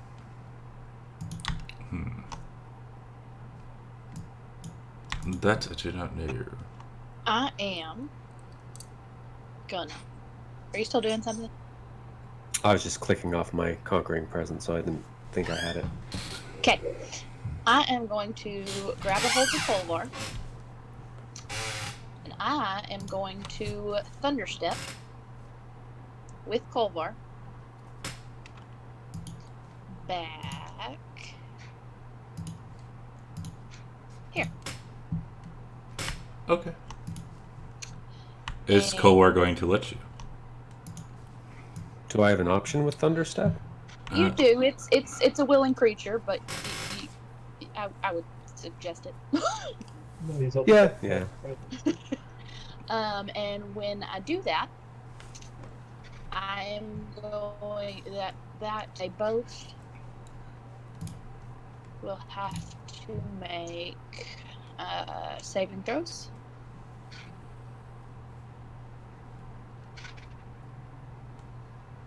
And they'll take half damage. Ouch. on Robot. Wow, that sounded terrible. I liked it. It got slower and slower. that. Was that supposed to hurt me as well? That off. And then I'm gonna take me. Yeah. And then make 2 sorcery. Oh yeah, my bad. Click you. Will you take that damage? Okay, so 17 back. Yeah, my bad. I forgot to unclick off you. You were too close. I didn't see it. Okay.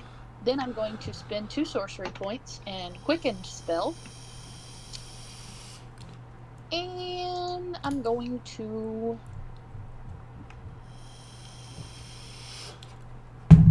fireball some assholes. No. What? Oh, Firebolt? Fireball. I don't think you can do that with Quicken Spell. Because it targets more than one person. Let me double check. No, quicken spell spends 2 sorcery points to change a spell's casting time of 1 action to 1 bonus action. It means I can cast another spell, any spell. Quicken Spell. I think the issue is you can't. If you've cast a spell, you can only cast a cantrip. You can't cast 2 spells. No, not with quicken. When I use those sorcery points, it changes the casting time of a spell from 1 It's not that action. it doesn't have anything to do with action and bonus action. It's just the level of the spell. It doesn't have a level limit on it. That's in the rule. Yeah, If you can't do high level spells in the same turn. Basically, if you cast any spell of 1st level or above, the only other thing you can cast is a cantrip, regardless of action or combat. right. But on the quicken spell meta magic though, that's Right. It only changes action to bonus action. It doesn't say you can cast a higher level. So, I'm looking at it just to double check everything. I was gonna say, as far as the meta magic, you can use it for any spell. You just Well, yeah. What we're saying is like if you cast a cantrip that was an action, and you wanted to cast a higher level spell that was also an action, you could use Quicken to make that a bonus action, so you could cast it. But if you'd cast a higher spell that was a bonus action or an action, regardless, you still couldn't cast another higher level spell because you can only cast a cantrip after you cast a leveled spell. Yeah, no. I totally get what you're saying. I don't think that applies to the meta magic though. I think essentially you can only use one spell slot of any level in one turn. Correct.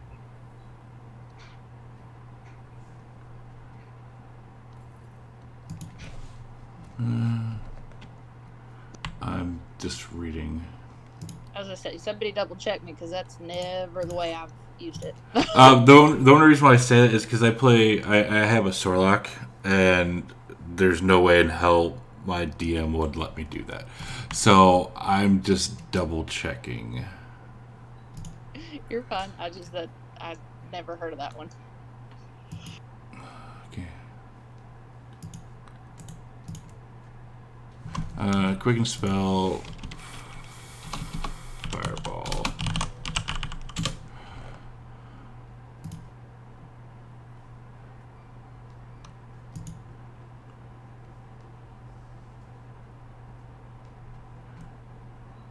So you can quicken a spell and use a cantrip. Can a sorcerer of, say, 5th level use this to cast 2 fireballs, aka 2 spells, in one turn? No. So with quicken, the most they can do, you can quicken a fireball, yes, and then use your action for a cantrip or a dash or a disengage or something. Well, I can't do it for anything other than a spell because it says I can change a spell's action to one bonus action. So, let's see, great uses of quicken spell, bonus action, quicken sunbeam, channel sunbeam, 112, push and healing can be, yeah. So you can change, so you can take your spell and. Could she change the spell she cast already to having been as a bonus action using those sorcery points, and then still have her action to do something like a normal cantrip? So yeah, she can still do a cantrip if she wants to quicken the thunder step you just did. So basically, yeah. First to know, Raw, a sorcerer cannot use quicken to cast fireball. Basically, fireball twice in one turn, or fireball or another thing. The meta magic allows you to change the casting time of a spell from one action to a bonus action. That spell, by all means, can be leveled spell like Fireball. If you would like to use your action to cast another spell in the same turn, the second spell you cast, the one without Quicken, must be a cantrip. Well, bullshit. Okay. So. Yeah, because like I said, I also play a sorcerer and he's level 9, and it's the same thing. Like, so this is like rules as written, because sometimes I do, sometimes I don't. But yeah, this is rules as written. Well, I hope your Sorlock is using the current player handbook errata regarding the duration of created spells. He is. Yeah, because in the player's handbook it doesn't say that, but I may be wrong and I'm gonna go read it. So, but anyways, I'll do a cantrip. So.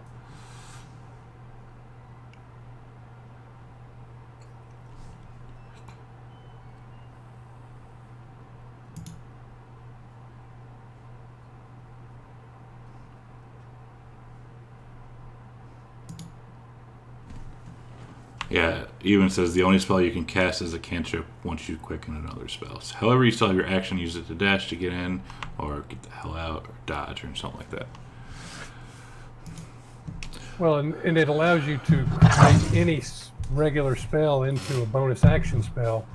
So no matter what, you can still cast a spell and a cantrip there. It's really useful things like disengaging with your action, backing up, and then using a fire. Right. Or have, Eldritch Blast 4 times. Yeah. No, because Quicken Spell doesn't work on cantrips, only on spells of level 1 or greater. This is true. Oh, wait, no, he'd be twinning it. Anyways, Horweja. Is Is creature number 1 here supposed to be frightened as well? I believe he is. Now that we've had our rules clinic for the day. That's actually on Mike. Let me double check. Well,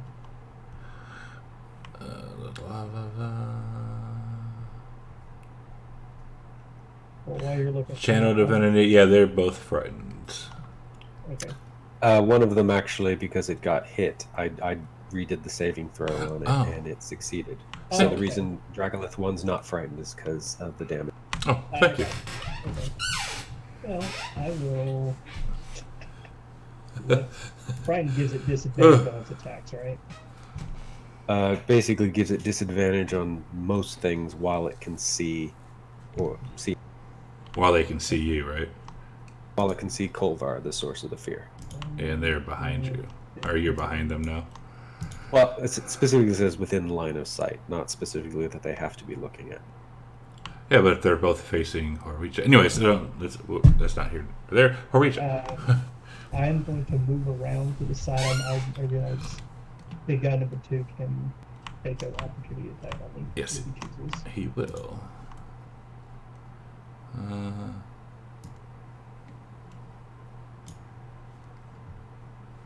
Oh, come on.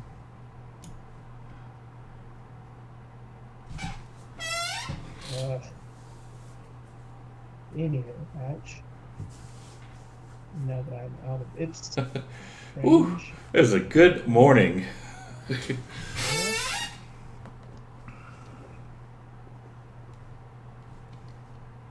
we'll just take a couple of quick strikes.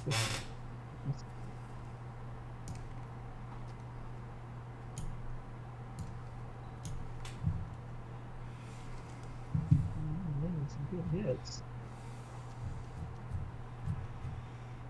Then bonus flurry of blows, and just do a couple of right.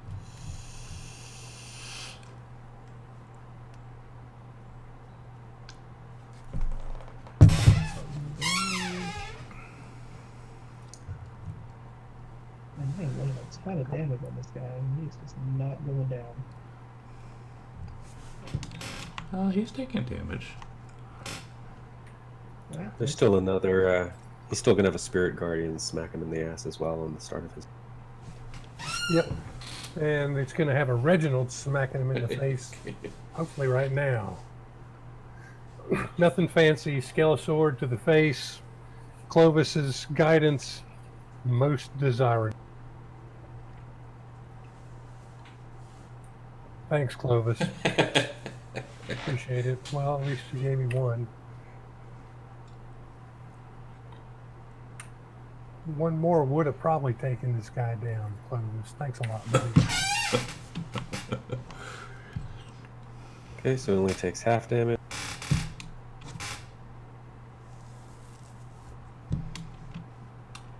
And he will see. So the last one to hit him was Reginald. Oh, he's going to try and return the favor.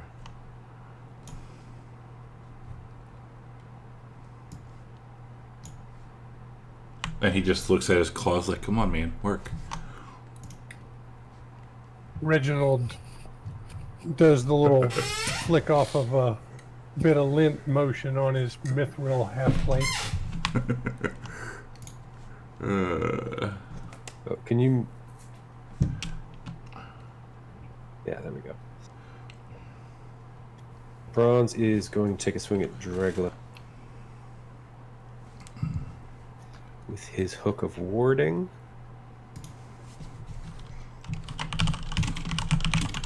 And that is that. Okay, Spruce will move to here. He's got to give you both of them, I think. He's going to look at a point between the two creatures, and he is going to cast Shatter. Ooh. Let's see, Spruce, Shutter. And So if we're he casts it there, will he get both of them and none of the party members? 10-foot radius. Yes. Yes.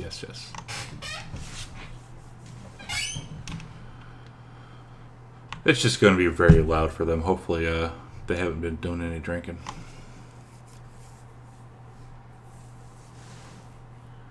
Okay, one down. The other's got deafened ears. Not enjoying. But is no longer frightened. Yeah. Well, we were going to have to take him on anyway once we took that last one down. So at this point, Spruce will look at Bronze, who's busy trying to maintain his spirit guardians, and he's going to say, "Keep it up, you're doing great," etc., etc., and give him some bardic. Nice. Alright, save for him, please. Yeah, for the other thing. Yeah. I'm managing a lot of persistent saves right now. Apologies if I forget what I'm. No worries. And then he would get a save on that too, correct? I've already cleared the fear because he saved on the fear effect when in the shatter. Cool. So he's going to look over at y'all, and he's going to Fairy Fire.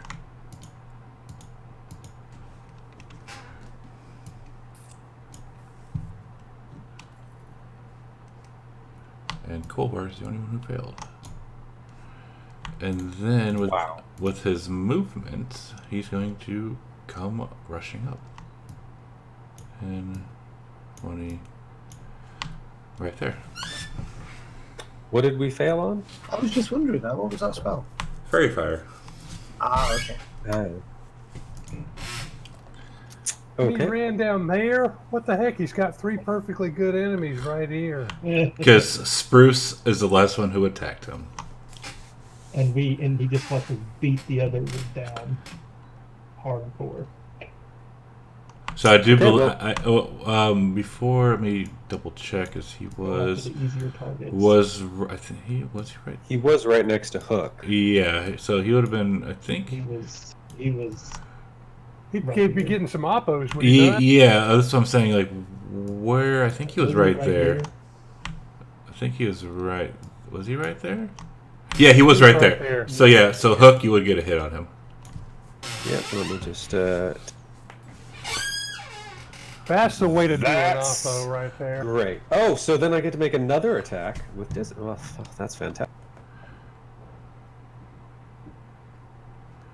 And the disadvantage attack. Repeat this effect until you miss, and you miss. Yep. So did he take damage from the spirit guardians before he moved? He did. Yes, he did. And that was also he gets half movement within there as well, doesn't he? Oh, yeah, I think he does. He gets reduced movement. Yeah, it's difficult terrain, yeah. Kolvar is going to take a couple attacks with his warhead.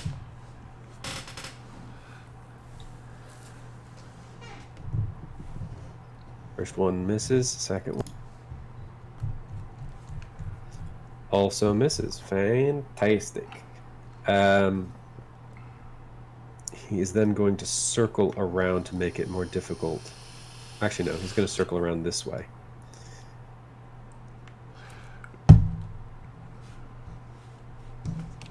Elsa.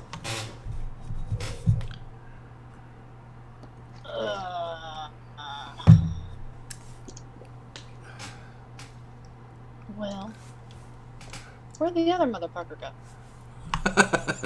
He did. He died. I totally missed that. It happens. Oh, I need to go to. I know, but I need to go to sleep. I'm having a day.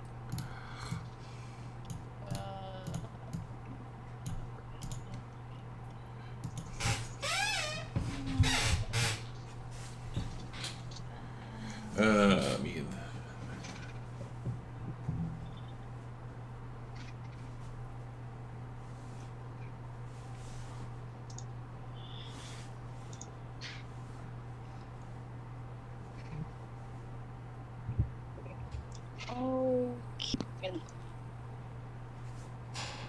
You just couldn't bring yourself to actually grasp it. I mean, he's humongous. I missed it. And he's ugly. He is ugly. Alright, I am bonus shadow stepping. Right there. Actually, yeah, it's still no, it's still nighttime, right? We only rested for an hour. That's right. Okay. Yeah, so Probably it's still, darker now than it was before. It so, is. So it's still dark. So And you're in the jungle or the forest. yeah, shadow step to there, and then I'm just gonna sheathe my staff and just wail on this thing with my fists. I'm just venting some frustration. I don't know why I put that twice. No, I did not put that twice. In the Oh, I got jungle, advantage, that's why. the mighty jungle. Oh, well, there you go. The Dragoless sleeps tonight. Hey, and it failed on whatever concentration it was. It did. Okay, I'll take another strike. Another punch. And a little bit more damage. And then I'll use my bonus.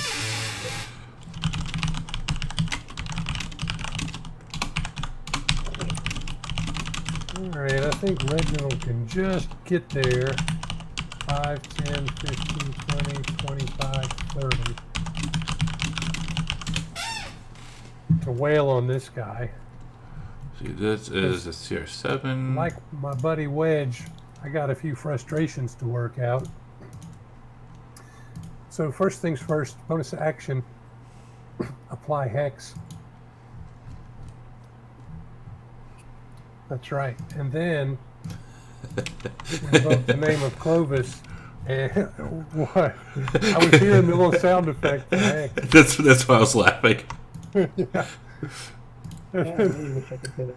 And then we're going to start laying about with the Skelesword. Yes. That is a lot of dice. Oh Christ. What in the hell is going on? Oh, And the second attack.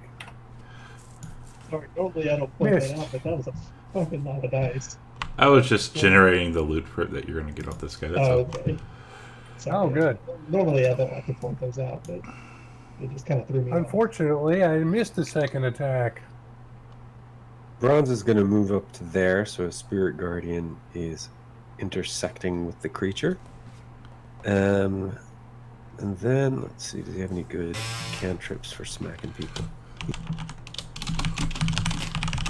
Hold the dead, maybe? Oh, the game. The bell thing. That was a good bell. Good one. He's not looking too good. He might land on Spruce here in a second. Spruce is going to disengage and move backwards. He's kind of slimy. Yeah, Spruce wouldn't. He wouldn't be in that kind of battle. He's too pretty. That's what he thinks. Reginald's even prettier with gore splattered all over. So, some bardic inspiration for Hull Wedger. You got this. Go get him, buddy. Etc. He fails. And the Spirit Guardians get him. Alright, so let's see. We got Horwegia, we got Reggie, we got Elsa, and we got Kolvar. Dex save 12.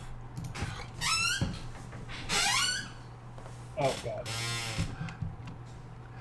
So, Does he explode when he dies or something? so Reginald, as he gets eviscerated by these spirit guardians, he comes and tries and splats some blood all over you. Everyone else is able to get out of the way. I was taking one for the team. That you did. But looking at there, he splats open. You find a nice hoard of shit in there. Inside of its body. Oh, wow. We're going to go through his breakfast. Something like that, it looks like. I mean, if you want to, you don't have to look inside, but you can. So like Reginald's wiping gook off of himself and finds like money and stuff. And you find some money. You find a gemstone that is striped with brown, blue, white. Oh no, sorry, that is red in color. Sorry. A light crossbow, a scroll that you don't understand, but maybe someone in your party will, and a silver ewer. And that is all in party sheet. Nice. Well, we should probably go look through the other one's guts as well. So one of these things had eaten a light crossbow and some kind of jug. Yes, and a scroll. And a scroll that somehow did not. Oh, well, that's understandable. I mean, those scrolls are delicious.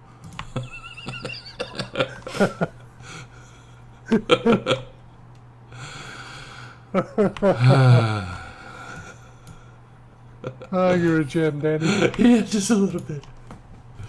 You should have heard him go off on, who was that, Danny? Xandril? Oh, Xandril, yeah. That was funny. So if you look at the other one has about 15 gold pieces, roughly 1,400 copper, a battle axe, a pair of dice, another scroll that Reginald wouldn't understand, but maybe someone else in your party would, and a tiger eye. How is this thing able to function with all of this crap in its digestive system? They I have remember no they- fucking digestive. Can I or can Yeah, I I mean, check the why he was so angry? He had indigestion. It was his poor diet. He was taking it out on us.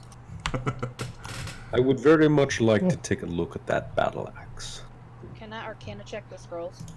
Sure. Out of character, do we have anyone who can cast Identify?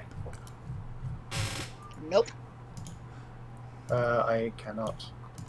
Kolvar, I definitely think you should look at the battle axe. I will hold on to it and get it checked at the earliest opportunity.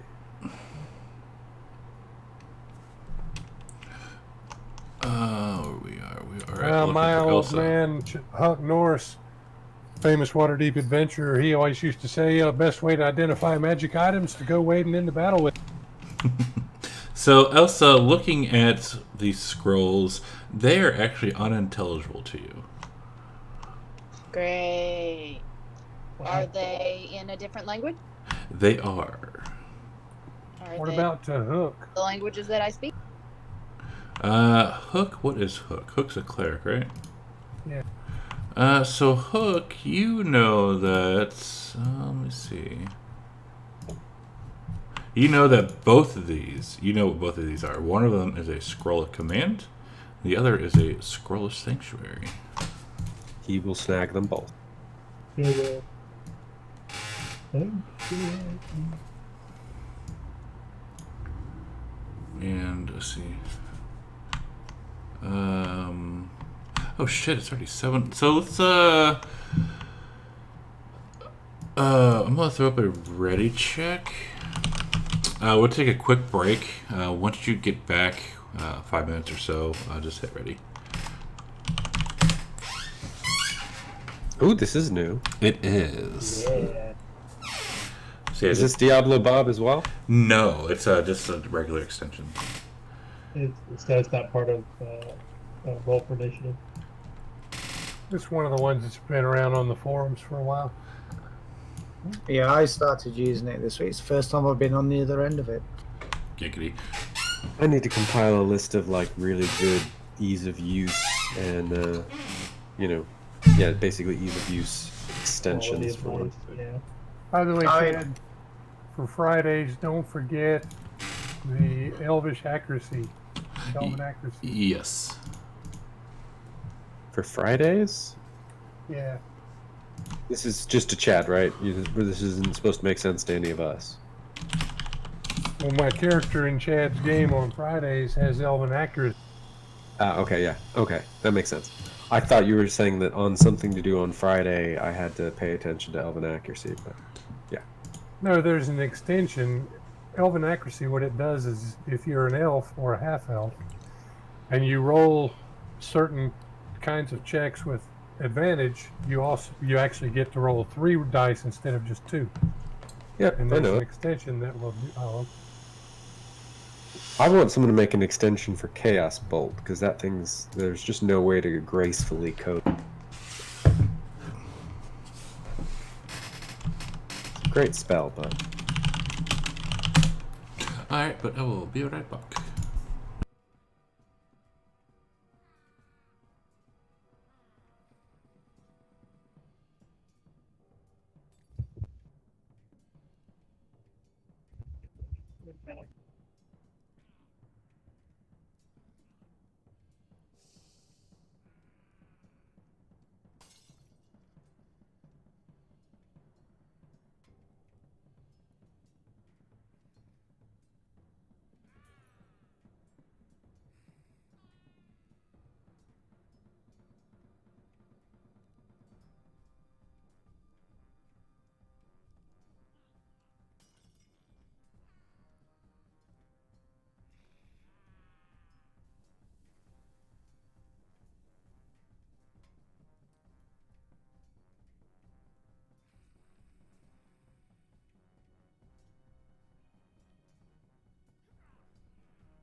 Brian, What up, yo? do you have shit you have to do today? Or are you gonna sleep all day before a game? I'm actually, as soon as we're done, Baker moved out. So, Yeah. so we decided this morning we're going to turn his room into an office instead of renting it out. So, when we're done, I'm actually going to move my desk and computer up to that room because I cannot host a game on Wi-Fi. It just does not work. My connection will die so fast. Great. Which I think is what the problem was last night. I was trying to host a game, and I only had one player in there, and it was just lagging everything down. That's bullshit. So when I move up to the upstairs room where the router is, I can hardwire in, and we'll be good to go. So Have you already tried connecting it that way just to make sure it works better? I'm way too far away from it. I would need like a 300-foot cord. Well, I mean, I know you could like take your computer or your laptop up to it and like plug it in just to test it and see if it works. This is the desktop. If I move it up there, it's staying up there. I don't want to keep plugging it back and forth. Yeah. But I have no doubt that it will work once I hardwire it in. Okay, that's good. Who's helping you? Nobody. It's just me. Do you need help? No. The desk comes apart. Oh, okay. And in fact, Baker's desk is still up there, so I'll probably just move the computer today, and then move this monstrosity of the desk sometime throughout the week.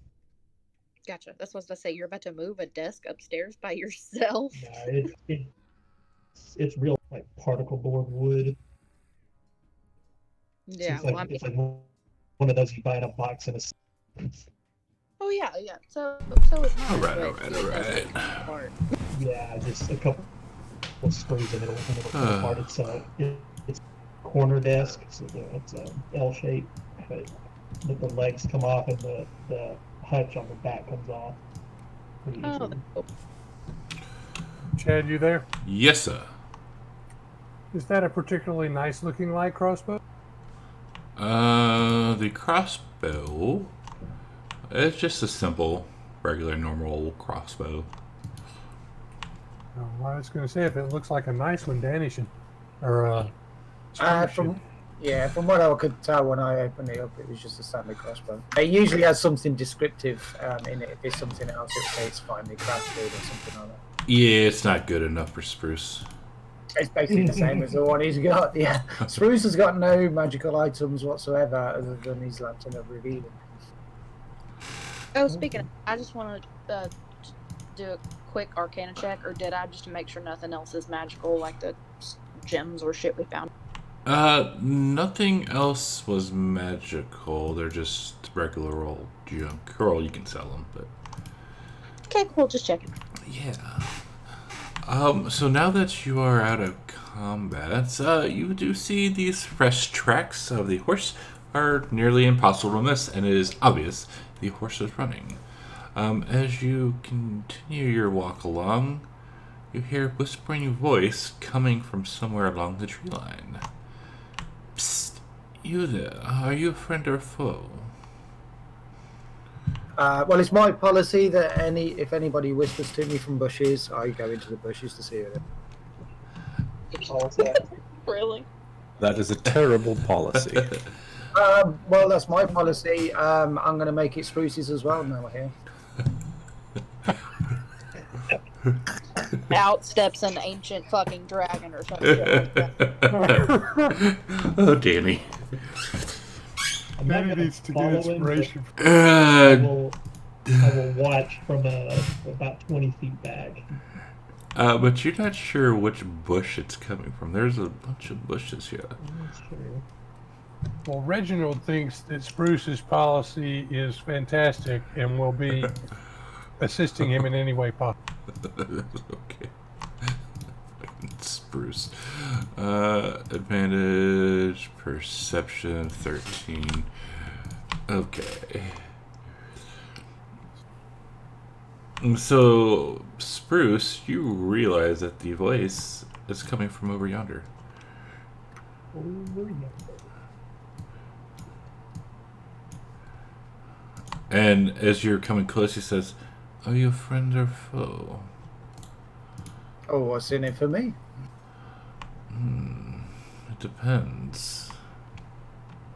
If you are my friends, I will not kill you. But if you are a friend...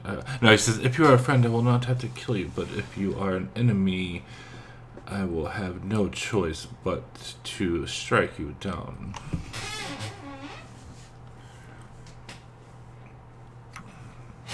Okay, then, yeah, we can be friends. Why don't you step out and reveal yourself? Okay, come over here. Then, behind the bush, I have something you simply must see. Best offer Spruce has had all day, and he's going to go behind the bush. You want the fucking kid with candy? What the fuck? He says, "Get low and be quiet." Get low and peek. And be quiet. What is going on over there?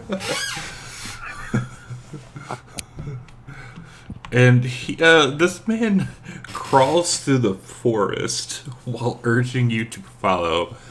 And keep low, stay quiet. He repeats as branches scrape along his armor and his crawling rustles leaves. And this guy, he's wearing like really shitty armor. You see like leaf twigs sticking out from different pieces of the plate in a really horrible attempt to camouflage himself.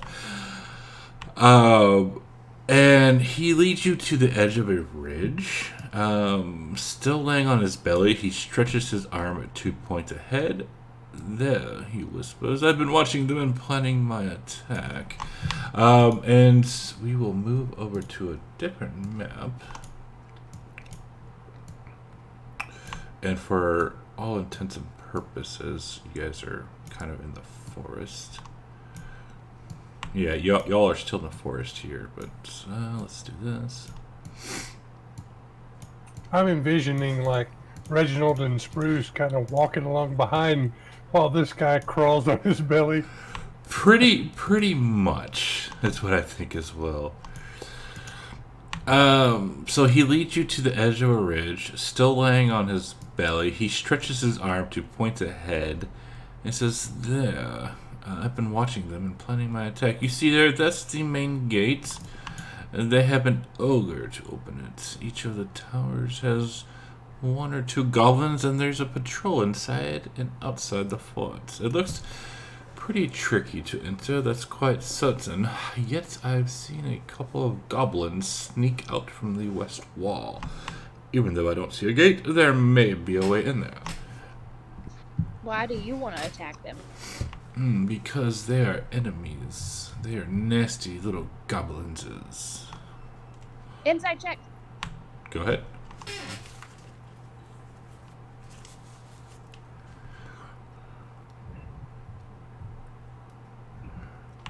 He seems to be telling the truth.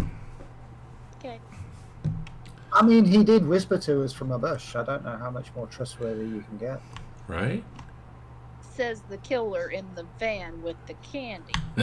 But you guys, so this, basically, y'all are about a half mile out. There's no big ass map. So yeah, it's a nice little fort. You can see humanoid shapes from up here, though it's not close enough to hear any of them speak. But fairly soon, you see the hobgoblin that stole Devon Artis riding into camp. And you see, let's see, what we got. There we go. A horse carrying an orc and a black-haired man gallops up to the main entrance. The gate doesn't open immediately as the goblins and the towers yell and point at the orc.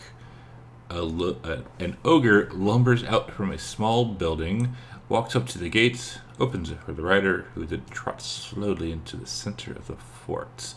From a small building on the east side of the fort, a woman dressed all in red and white with flowing, beautiful blonde hair briskly walks up to the dismounting rider.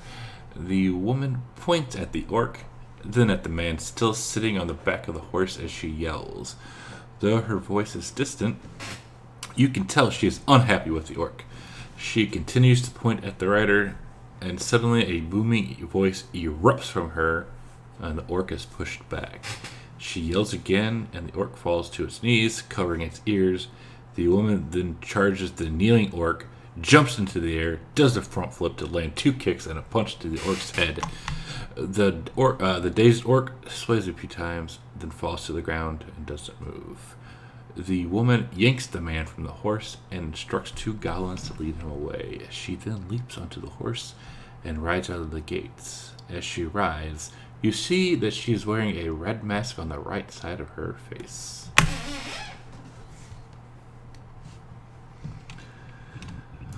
Does this fort look familiar to anyone? It does not. So this woman with the mask that's just on one side of her face, so she's just half ugly. Do we recognize her? Have we seen her? You have not seen her before. I'll see if I can find a picture of her. Did you say she is riding away from this location, or she's going in? Yeah, she's riding out of the gate.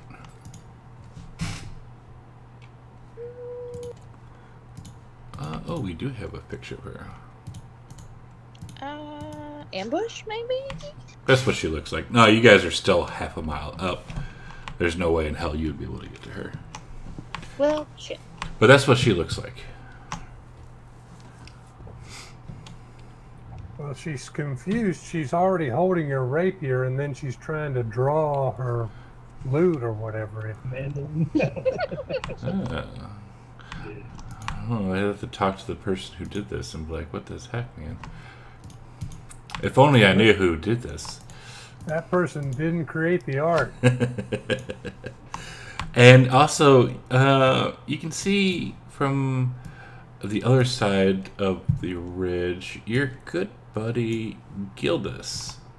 And he is yelling and screaming. He's running down and running and running and running, and the orcs come and capture him and take him and pull him inside as well.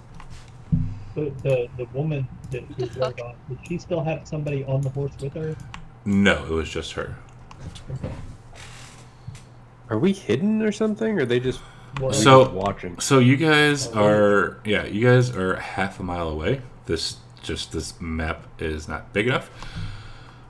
So yeah, they can't see you. I mean, you guys are already on the edge of a forest and up in a ridge, so they can't really see down, but you can, or see up, but you can see down.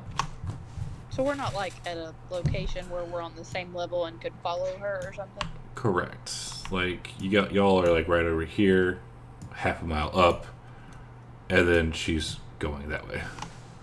Plus, she's on a horse, I think. Yes, the same horse that brought in Dear Deppin and the orc. Okay.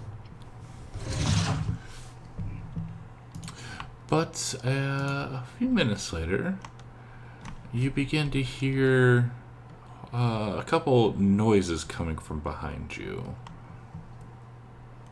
And you notice that the sound is being made from a horse-drawn wagon.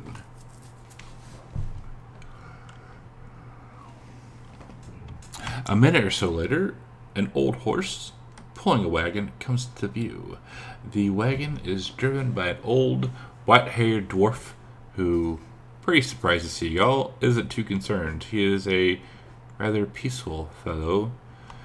And he stops and is like, "Hey, what are y'all doing here?"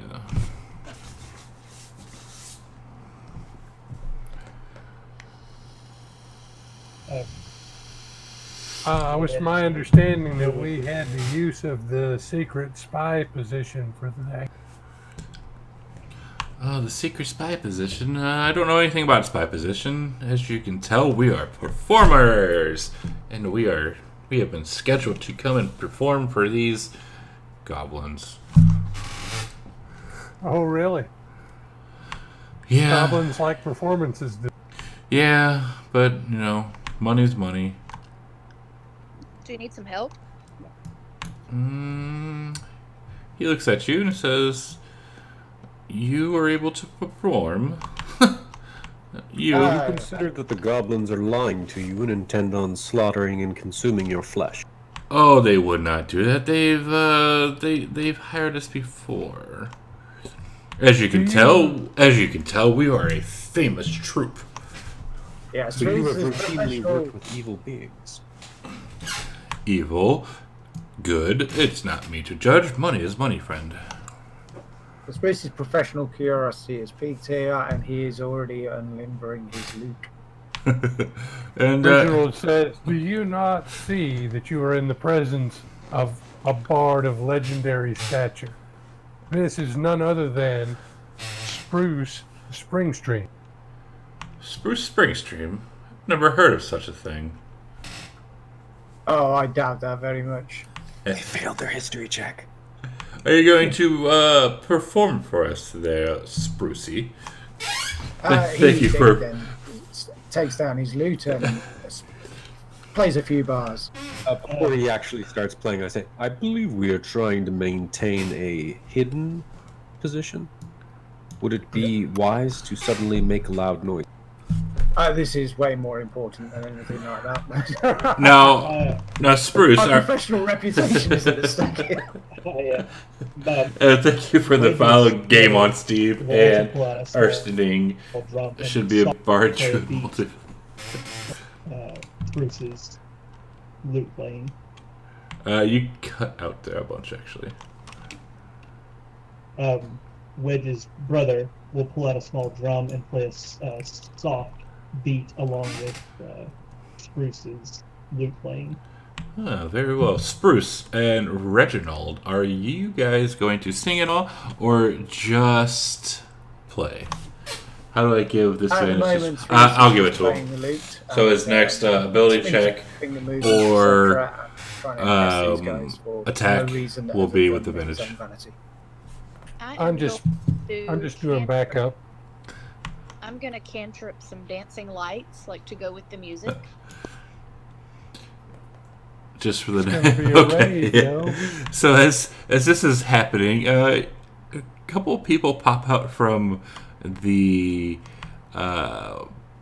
wagon. You see a man. He says he's a great and powerful magician, and he is dressed all in purple.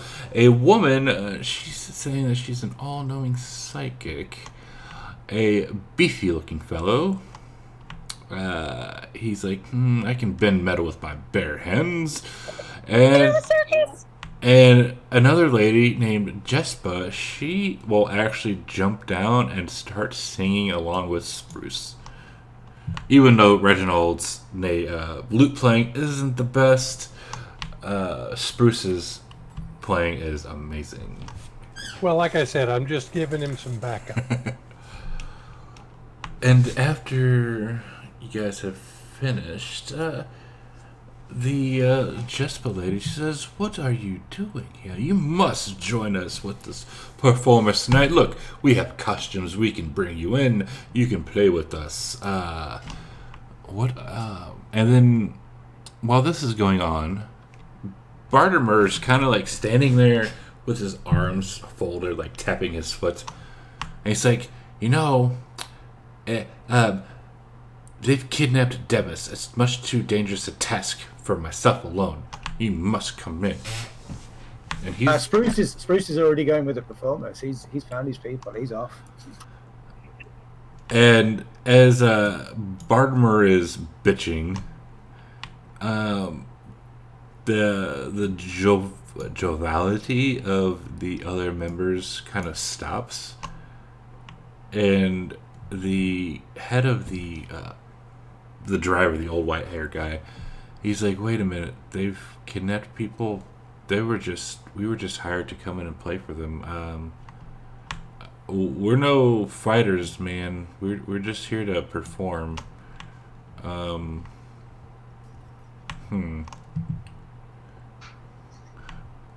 Maybe you guys look like a pretty good adventuring band. Maybe you can come and sneak in.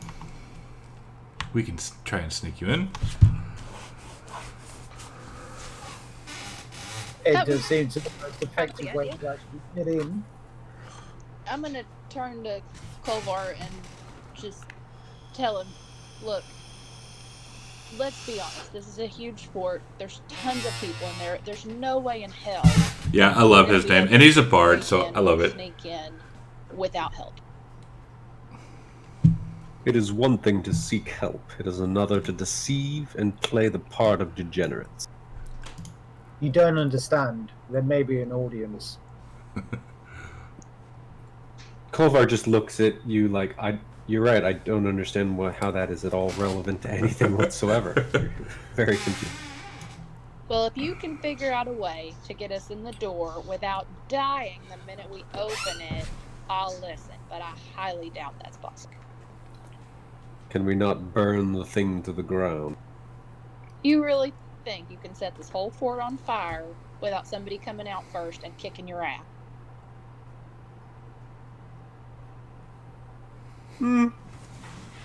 Yeah, no, I didn't think so. We're going with the troop. The princess has spoken. Right? Who's with Spruce the was lady already Elvira? climbing. Yeah, Spruce was already climbing onto the wagon.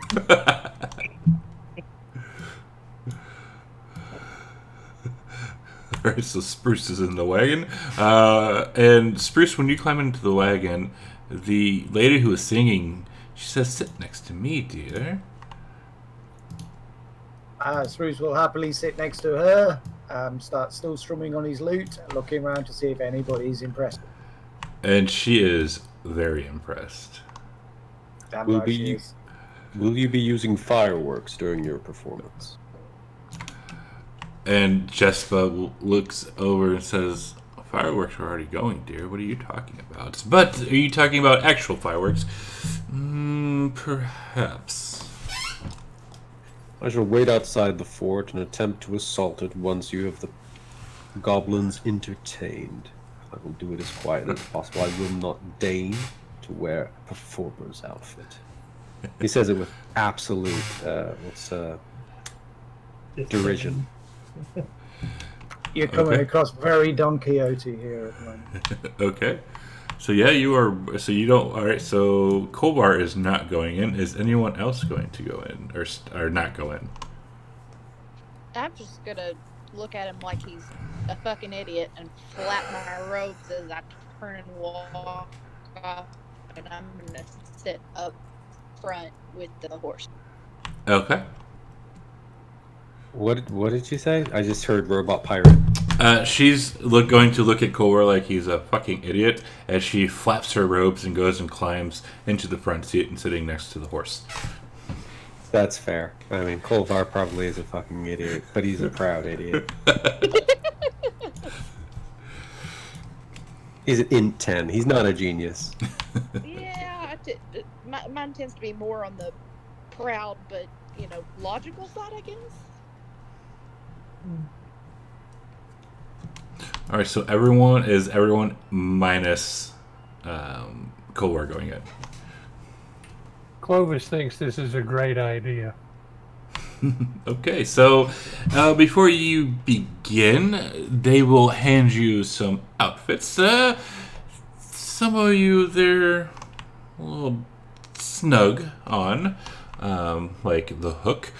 Elsie, or Elsa, Elvira, whatever, you have a beautiful dress, so they will not make you change because it is so beautiful. There's no reason for you to change and try to blend in, but they will give Spruce an outfit that matches the rest of them.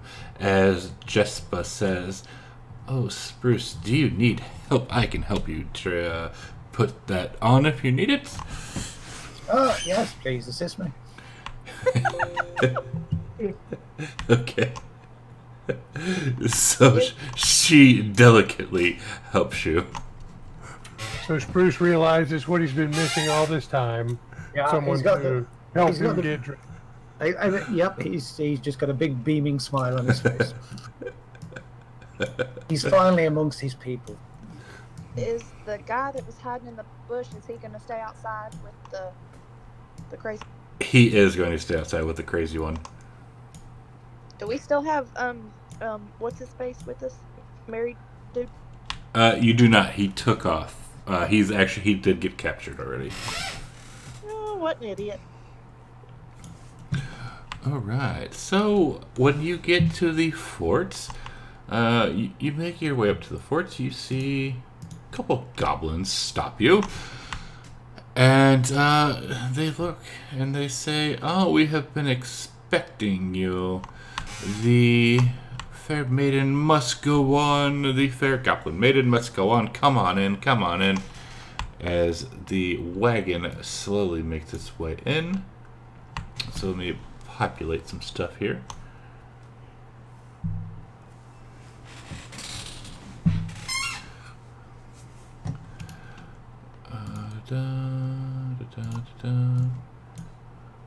As you do see the ogre open up the gates. His name is Dimple.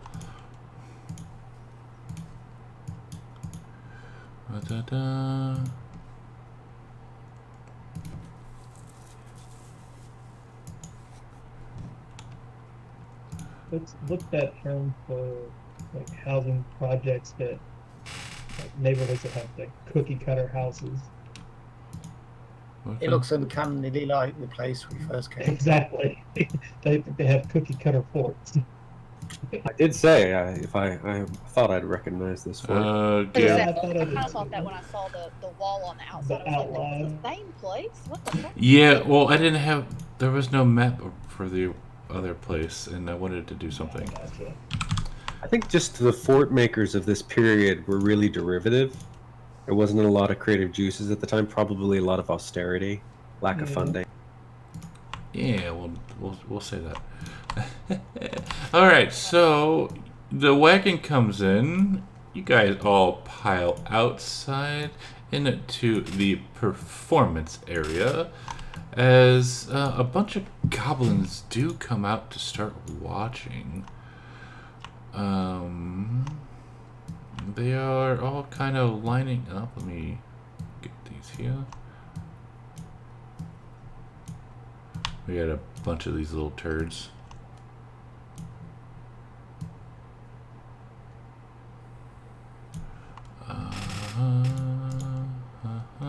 That is easier. Gildas is fucked off right now.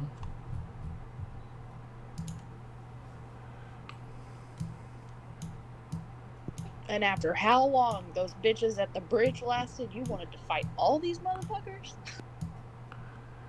The bosses aren't out yet. So Hook asks who you're talking to. all right, so you guys start to perform the first performance. It is a display of magic. It goes off beautiful. The second one, a short story of epic heroism. Jespa herself gets out and tells you all the stories, and they are all the goblins are like ooh ah ooh ah. The fifth one, a second performance, Malaya, she comes out and looks at one of the goblins and she says, "Oh, you ate breakfast this morning," and looks at another goblin and says, "You slept in a bed last night." And all the goblins are just like freaking out, like laughing, like, "Oh my god, the best person ever." How did she know that? Exactly.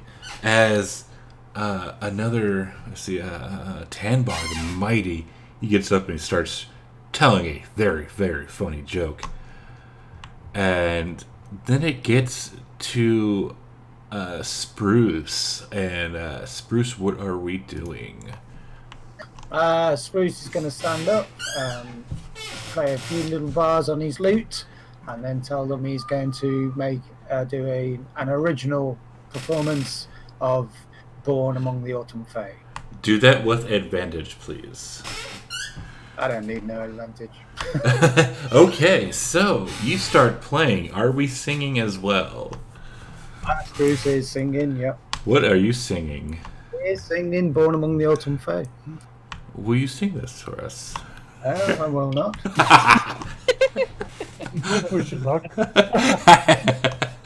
I tried. I tried. You can't blame me for trying. Oh, so.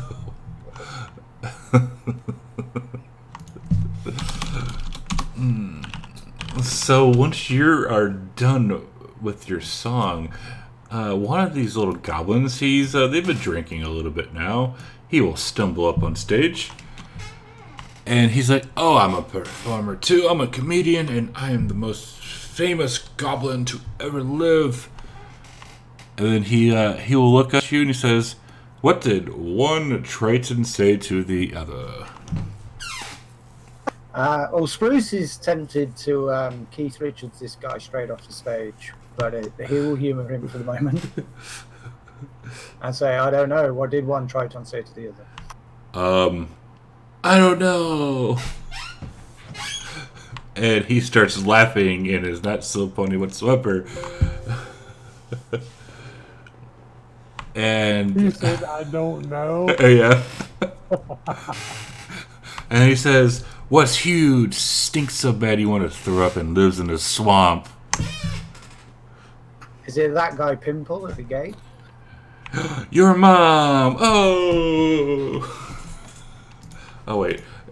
He says your mom. Oh. And everyone starts laughing again as they are starting to make fun of Spruce. And he looks at Spruce and says, "You're so ugly. A Medusa wouldn't even gaze upon you." He's viciously mocking you. Yeah, Spruce is really affronted by this. He's tempted again to just take his loot and smack this guy. That wasn't for you, Danny. Sorry. Well, he was stealthily. He did it again. Oh, son of a bitch. Anyways, so yeah, they're sitting there telling jokes. As you notice Horweja kind of slip away.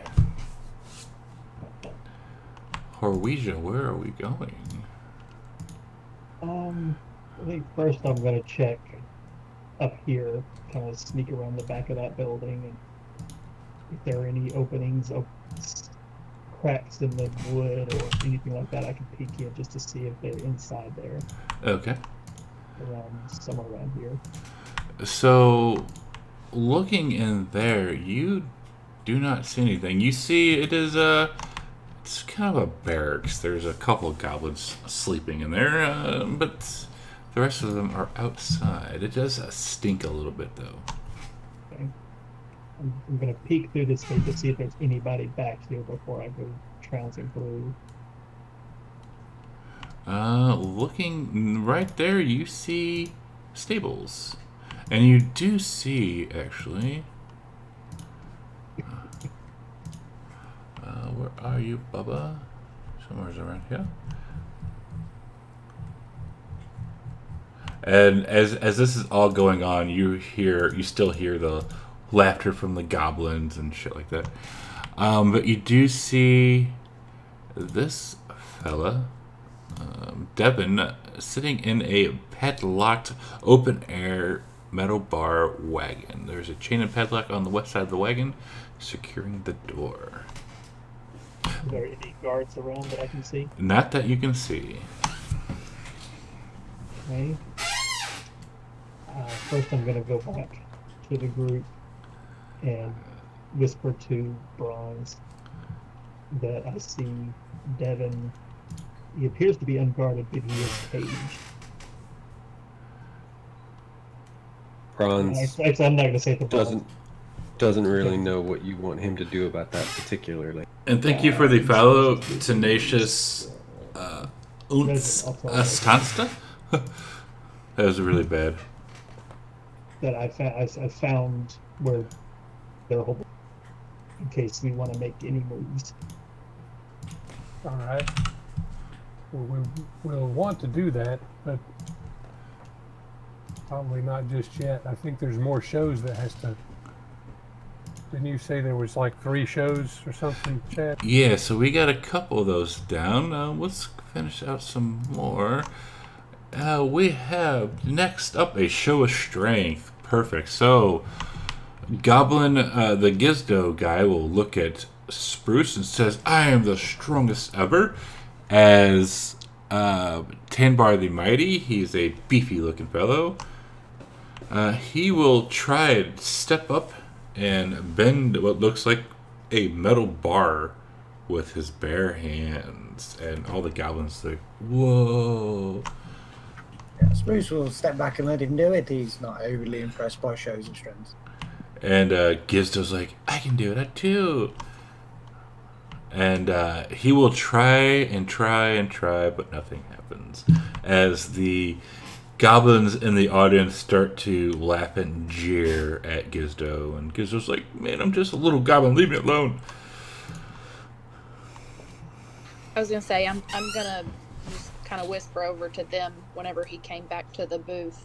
If you can manage to stay about 120 feet from where I am, I can send you a quick message to tell you if anybody leaves and goes that way. You talking to me? Yeah. Well, anybody that wants to go, look for other shit. Okay. And I'm just gonna sit oh, here good. and watch for movement for a minute and see if Okay. anybody moves around back here before I actually do anything. Continue. All right. And and by the way, I guess I should have given you a time frame. It is daylight, obviously, compared to the map, because if it was nighttime, it's like afternoon right now. Just for shits and giggles. Sorry, we kind of skipped forward a little bit in time. Well, that kind of ruins my plan. Yeah, because there is a night map, but obviously we're not Okay. on the night map. But yeah, so the goblins, they're still starting to jeer at Gizdo, and they look at the hook and ask what does this metal thing do? What is he good at? Hook grabs the bar that's been bent, and he'd like to try and use athletics to unbend it. Perfect. Probably not, though. So as you grab the bar in your hands and start to unbend it, you realize that this is actually just a hollow tube with thin walls that pretty much anybody could bend. In that case, he'll tie it into a knot. And all the goblins, they just started gasp really loudly, like, "Oh my god, he's so strong!" And then Goblin 6, they've been drinking a little bit, so he's going to go up to Elsphera and grab onto her dress and say, "What about you, pretty lady? What do you do?" I am going to use my dancing lights and make them turn into a humanoid right between us. Ooh, fancy.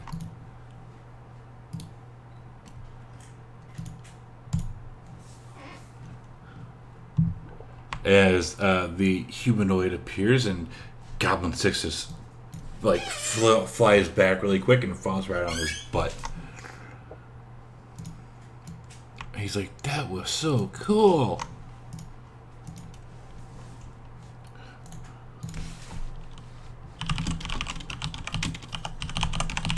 And let's see. So next we will go up to Reginald. Are we going to perform Reginald and talk about your daddy? Reginald is definitely prepared to let forth with one of the wonderful tales. He grasps the lead painted action figure of Red Jim that's in his pouch for inspiration, and steps forward to tell one of the stories of the adventuring company of Huck Norris and Red Jim and all those guys back in Waterdeep. All right, and as you're talking about Red Jim and Huck Norris, one of the goblin bosses will appear from outside of the barracks. And he's like, Huck Norris, you say? I fought a Huck Norris one time. He was nothing but a ninny sayer. He was nothing good whatsoever. Oh, he was better than you. I don't know about that. You see this, and he'll pull out some kind of like little item or whatever that you know would have belonged to your father. And he says, see this? I have taken it from him. Because I am better than him in all aspects. I'll do you for it. Really? Really. And Goblin Boss starts swaying back and forth as he's walking up. He kind of starts walking this way before righting himself up and making his way to the stage. Or actually, like right there. As a little circle appears. And Horweja, is that where you're going? Yeah, I'm gonna try to sneak along the wall and crouch down behind the cart. And as you are doing that, you hear from the barracks over here. Yeah, Danny will be ending here shortly. The barracks coming from right there. You hear your good buddy Gildas telling them, yelling to to unhand him, that he must get to Devon. Yeah, I'm not worried about that little bitch. Well, Reginald's gonna try to make this fight into a big show, make as much noise as possible, attract as many of the goblins as he can to this area. Yeah, so all the goblins right now are paying attention to this fight. They're not really paying attention to anyone else. I don't have anything. Was the lock on this side that I'm on, or was it on the other side? If you want to try and... Are you going to try to unlock it, is that what we said? Well, I don't have anything I can pick the lock with, but I do have a crowbar.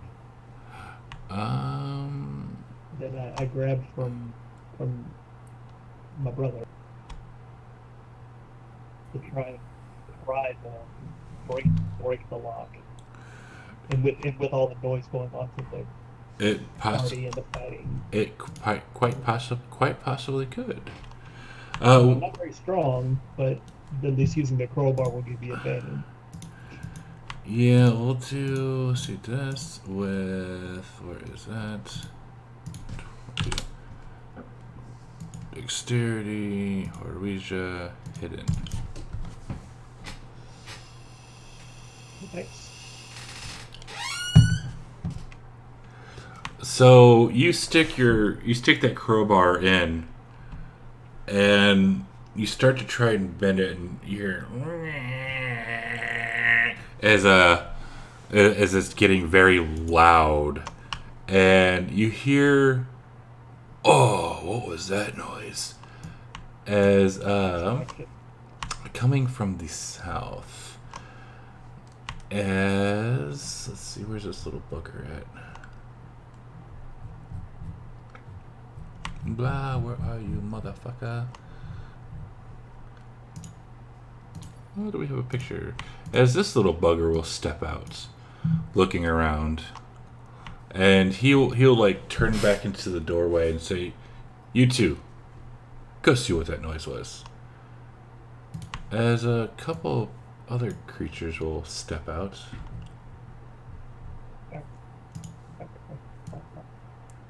And start looking around, and we will go to Reginald and Goblin Boss 1. We got 5 minutes to really be good to just call it here. We will pick it up next week. Just out of curiosity, how tall are these walls? These walls, let me see.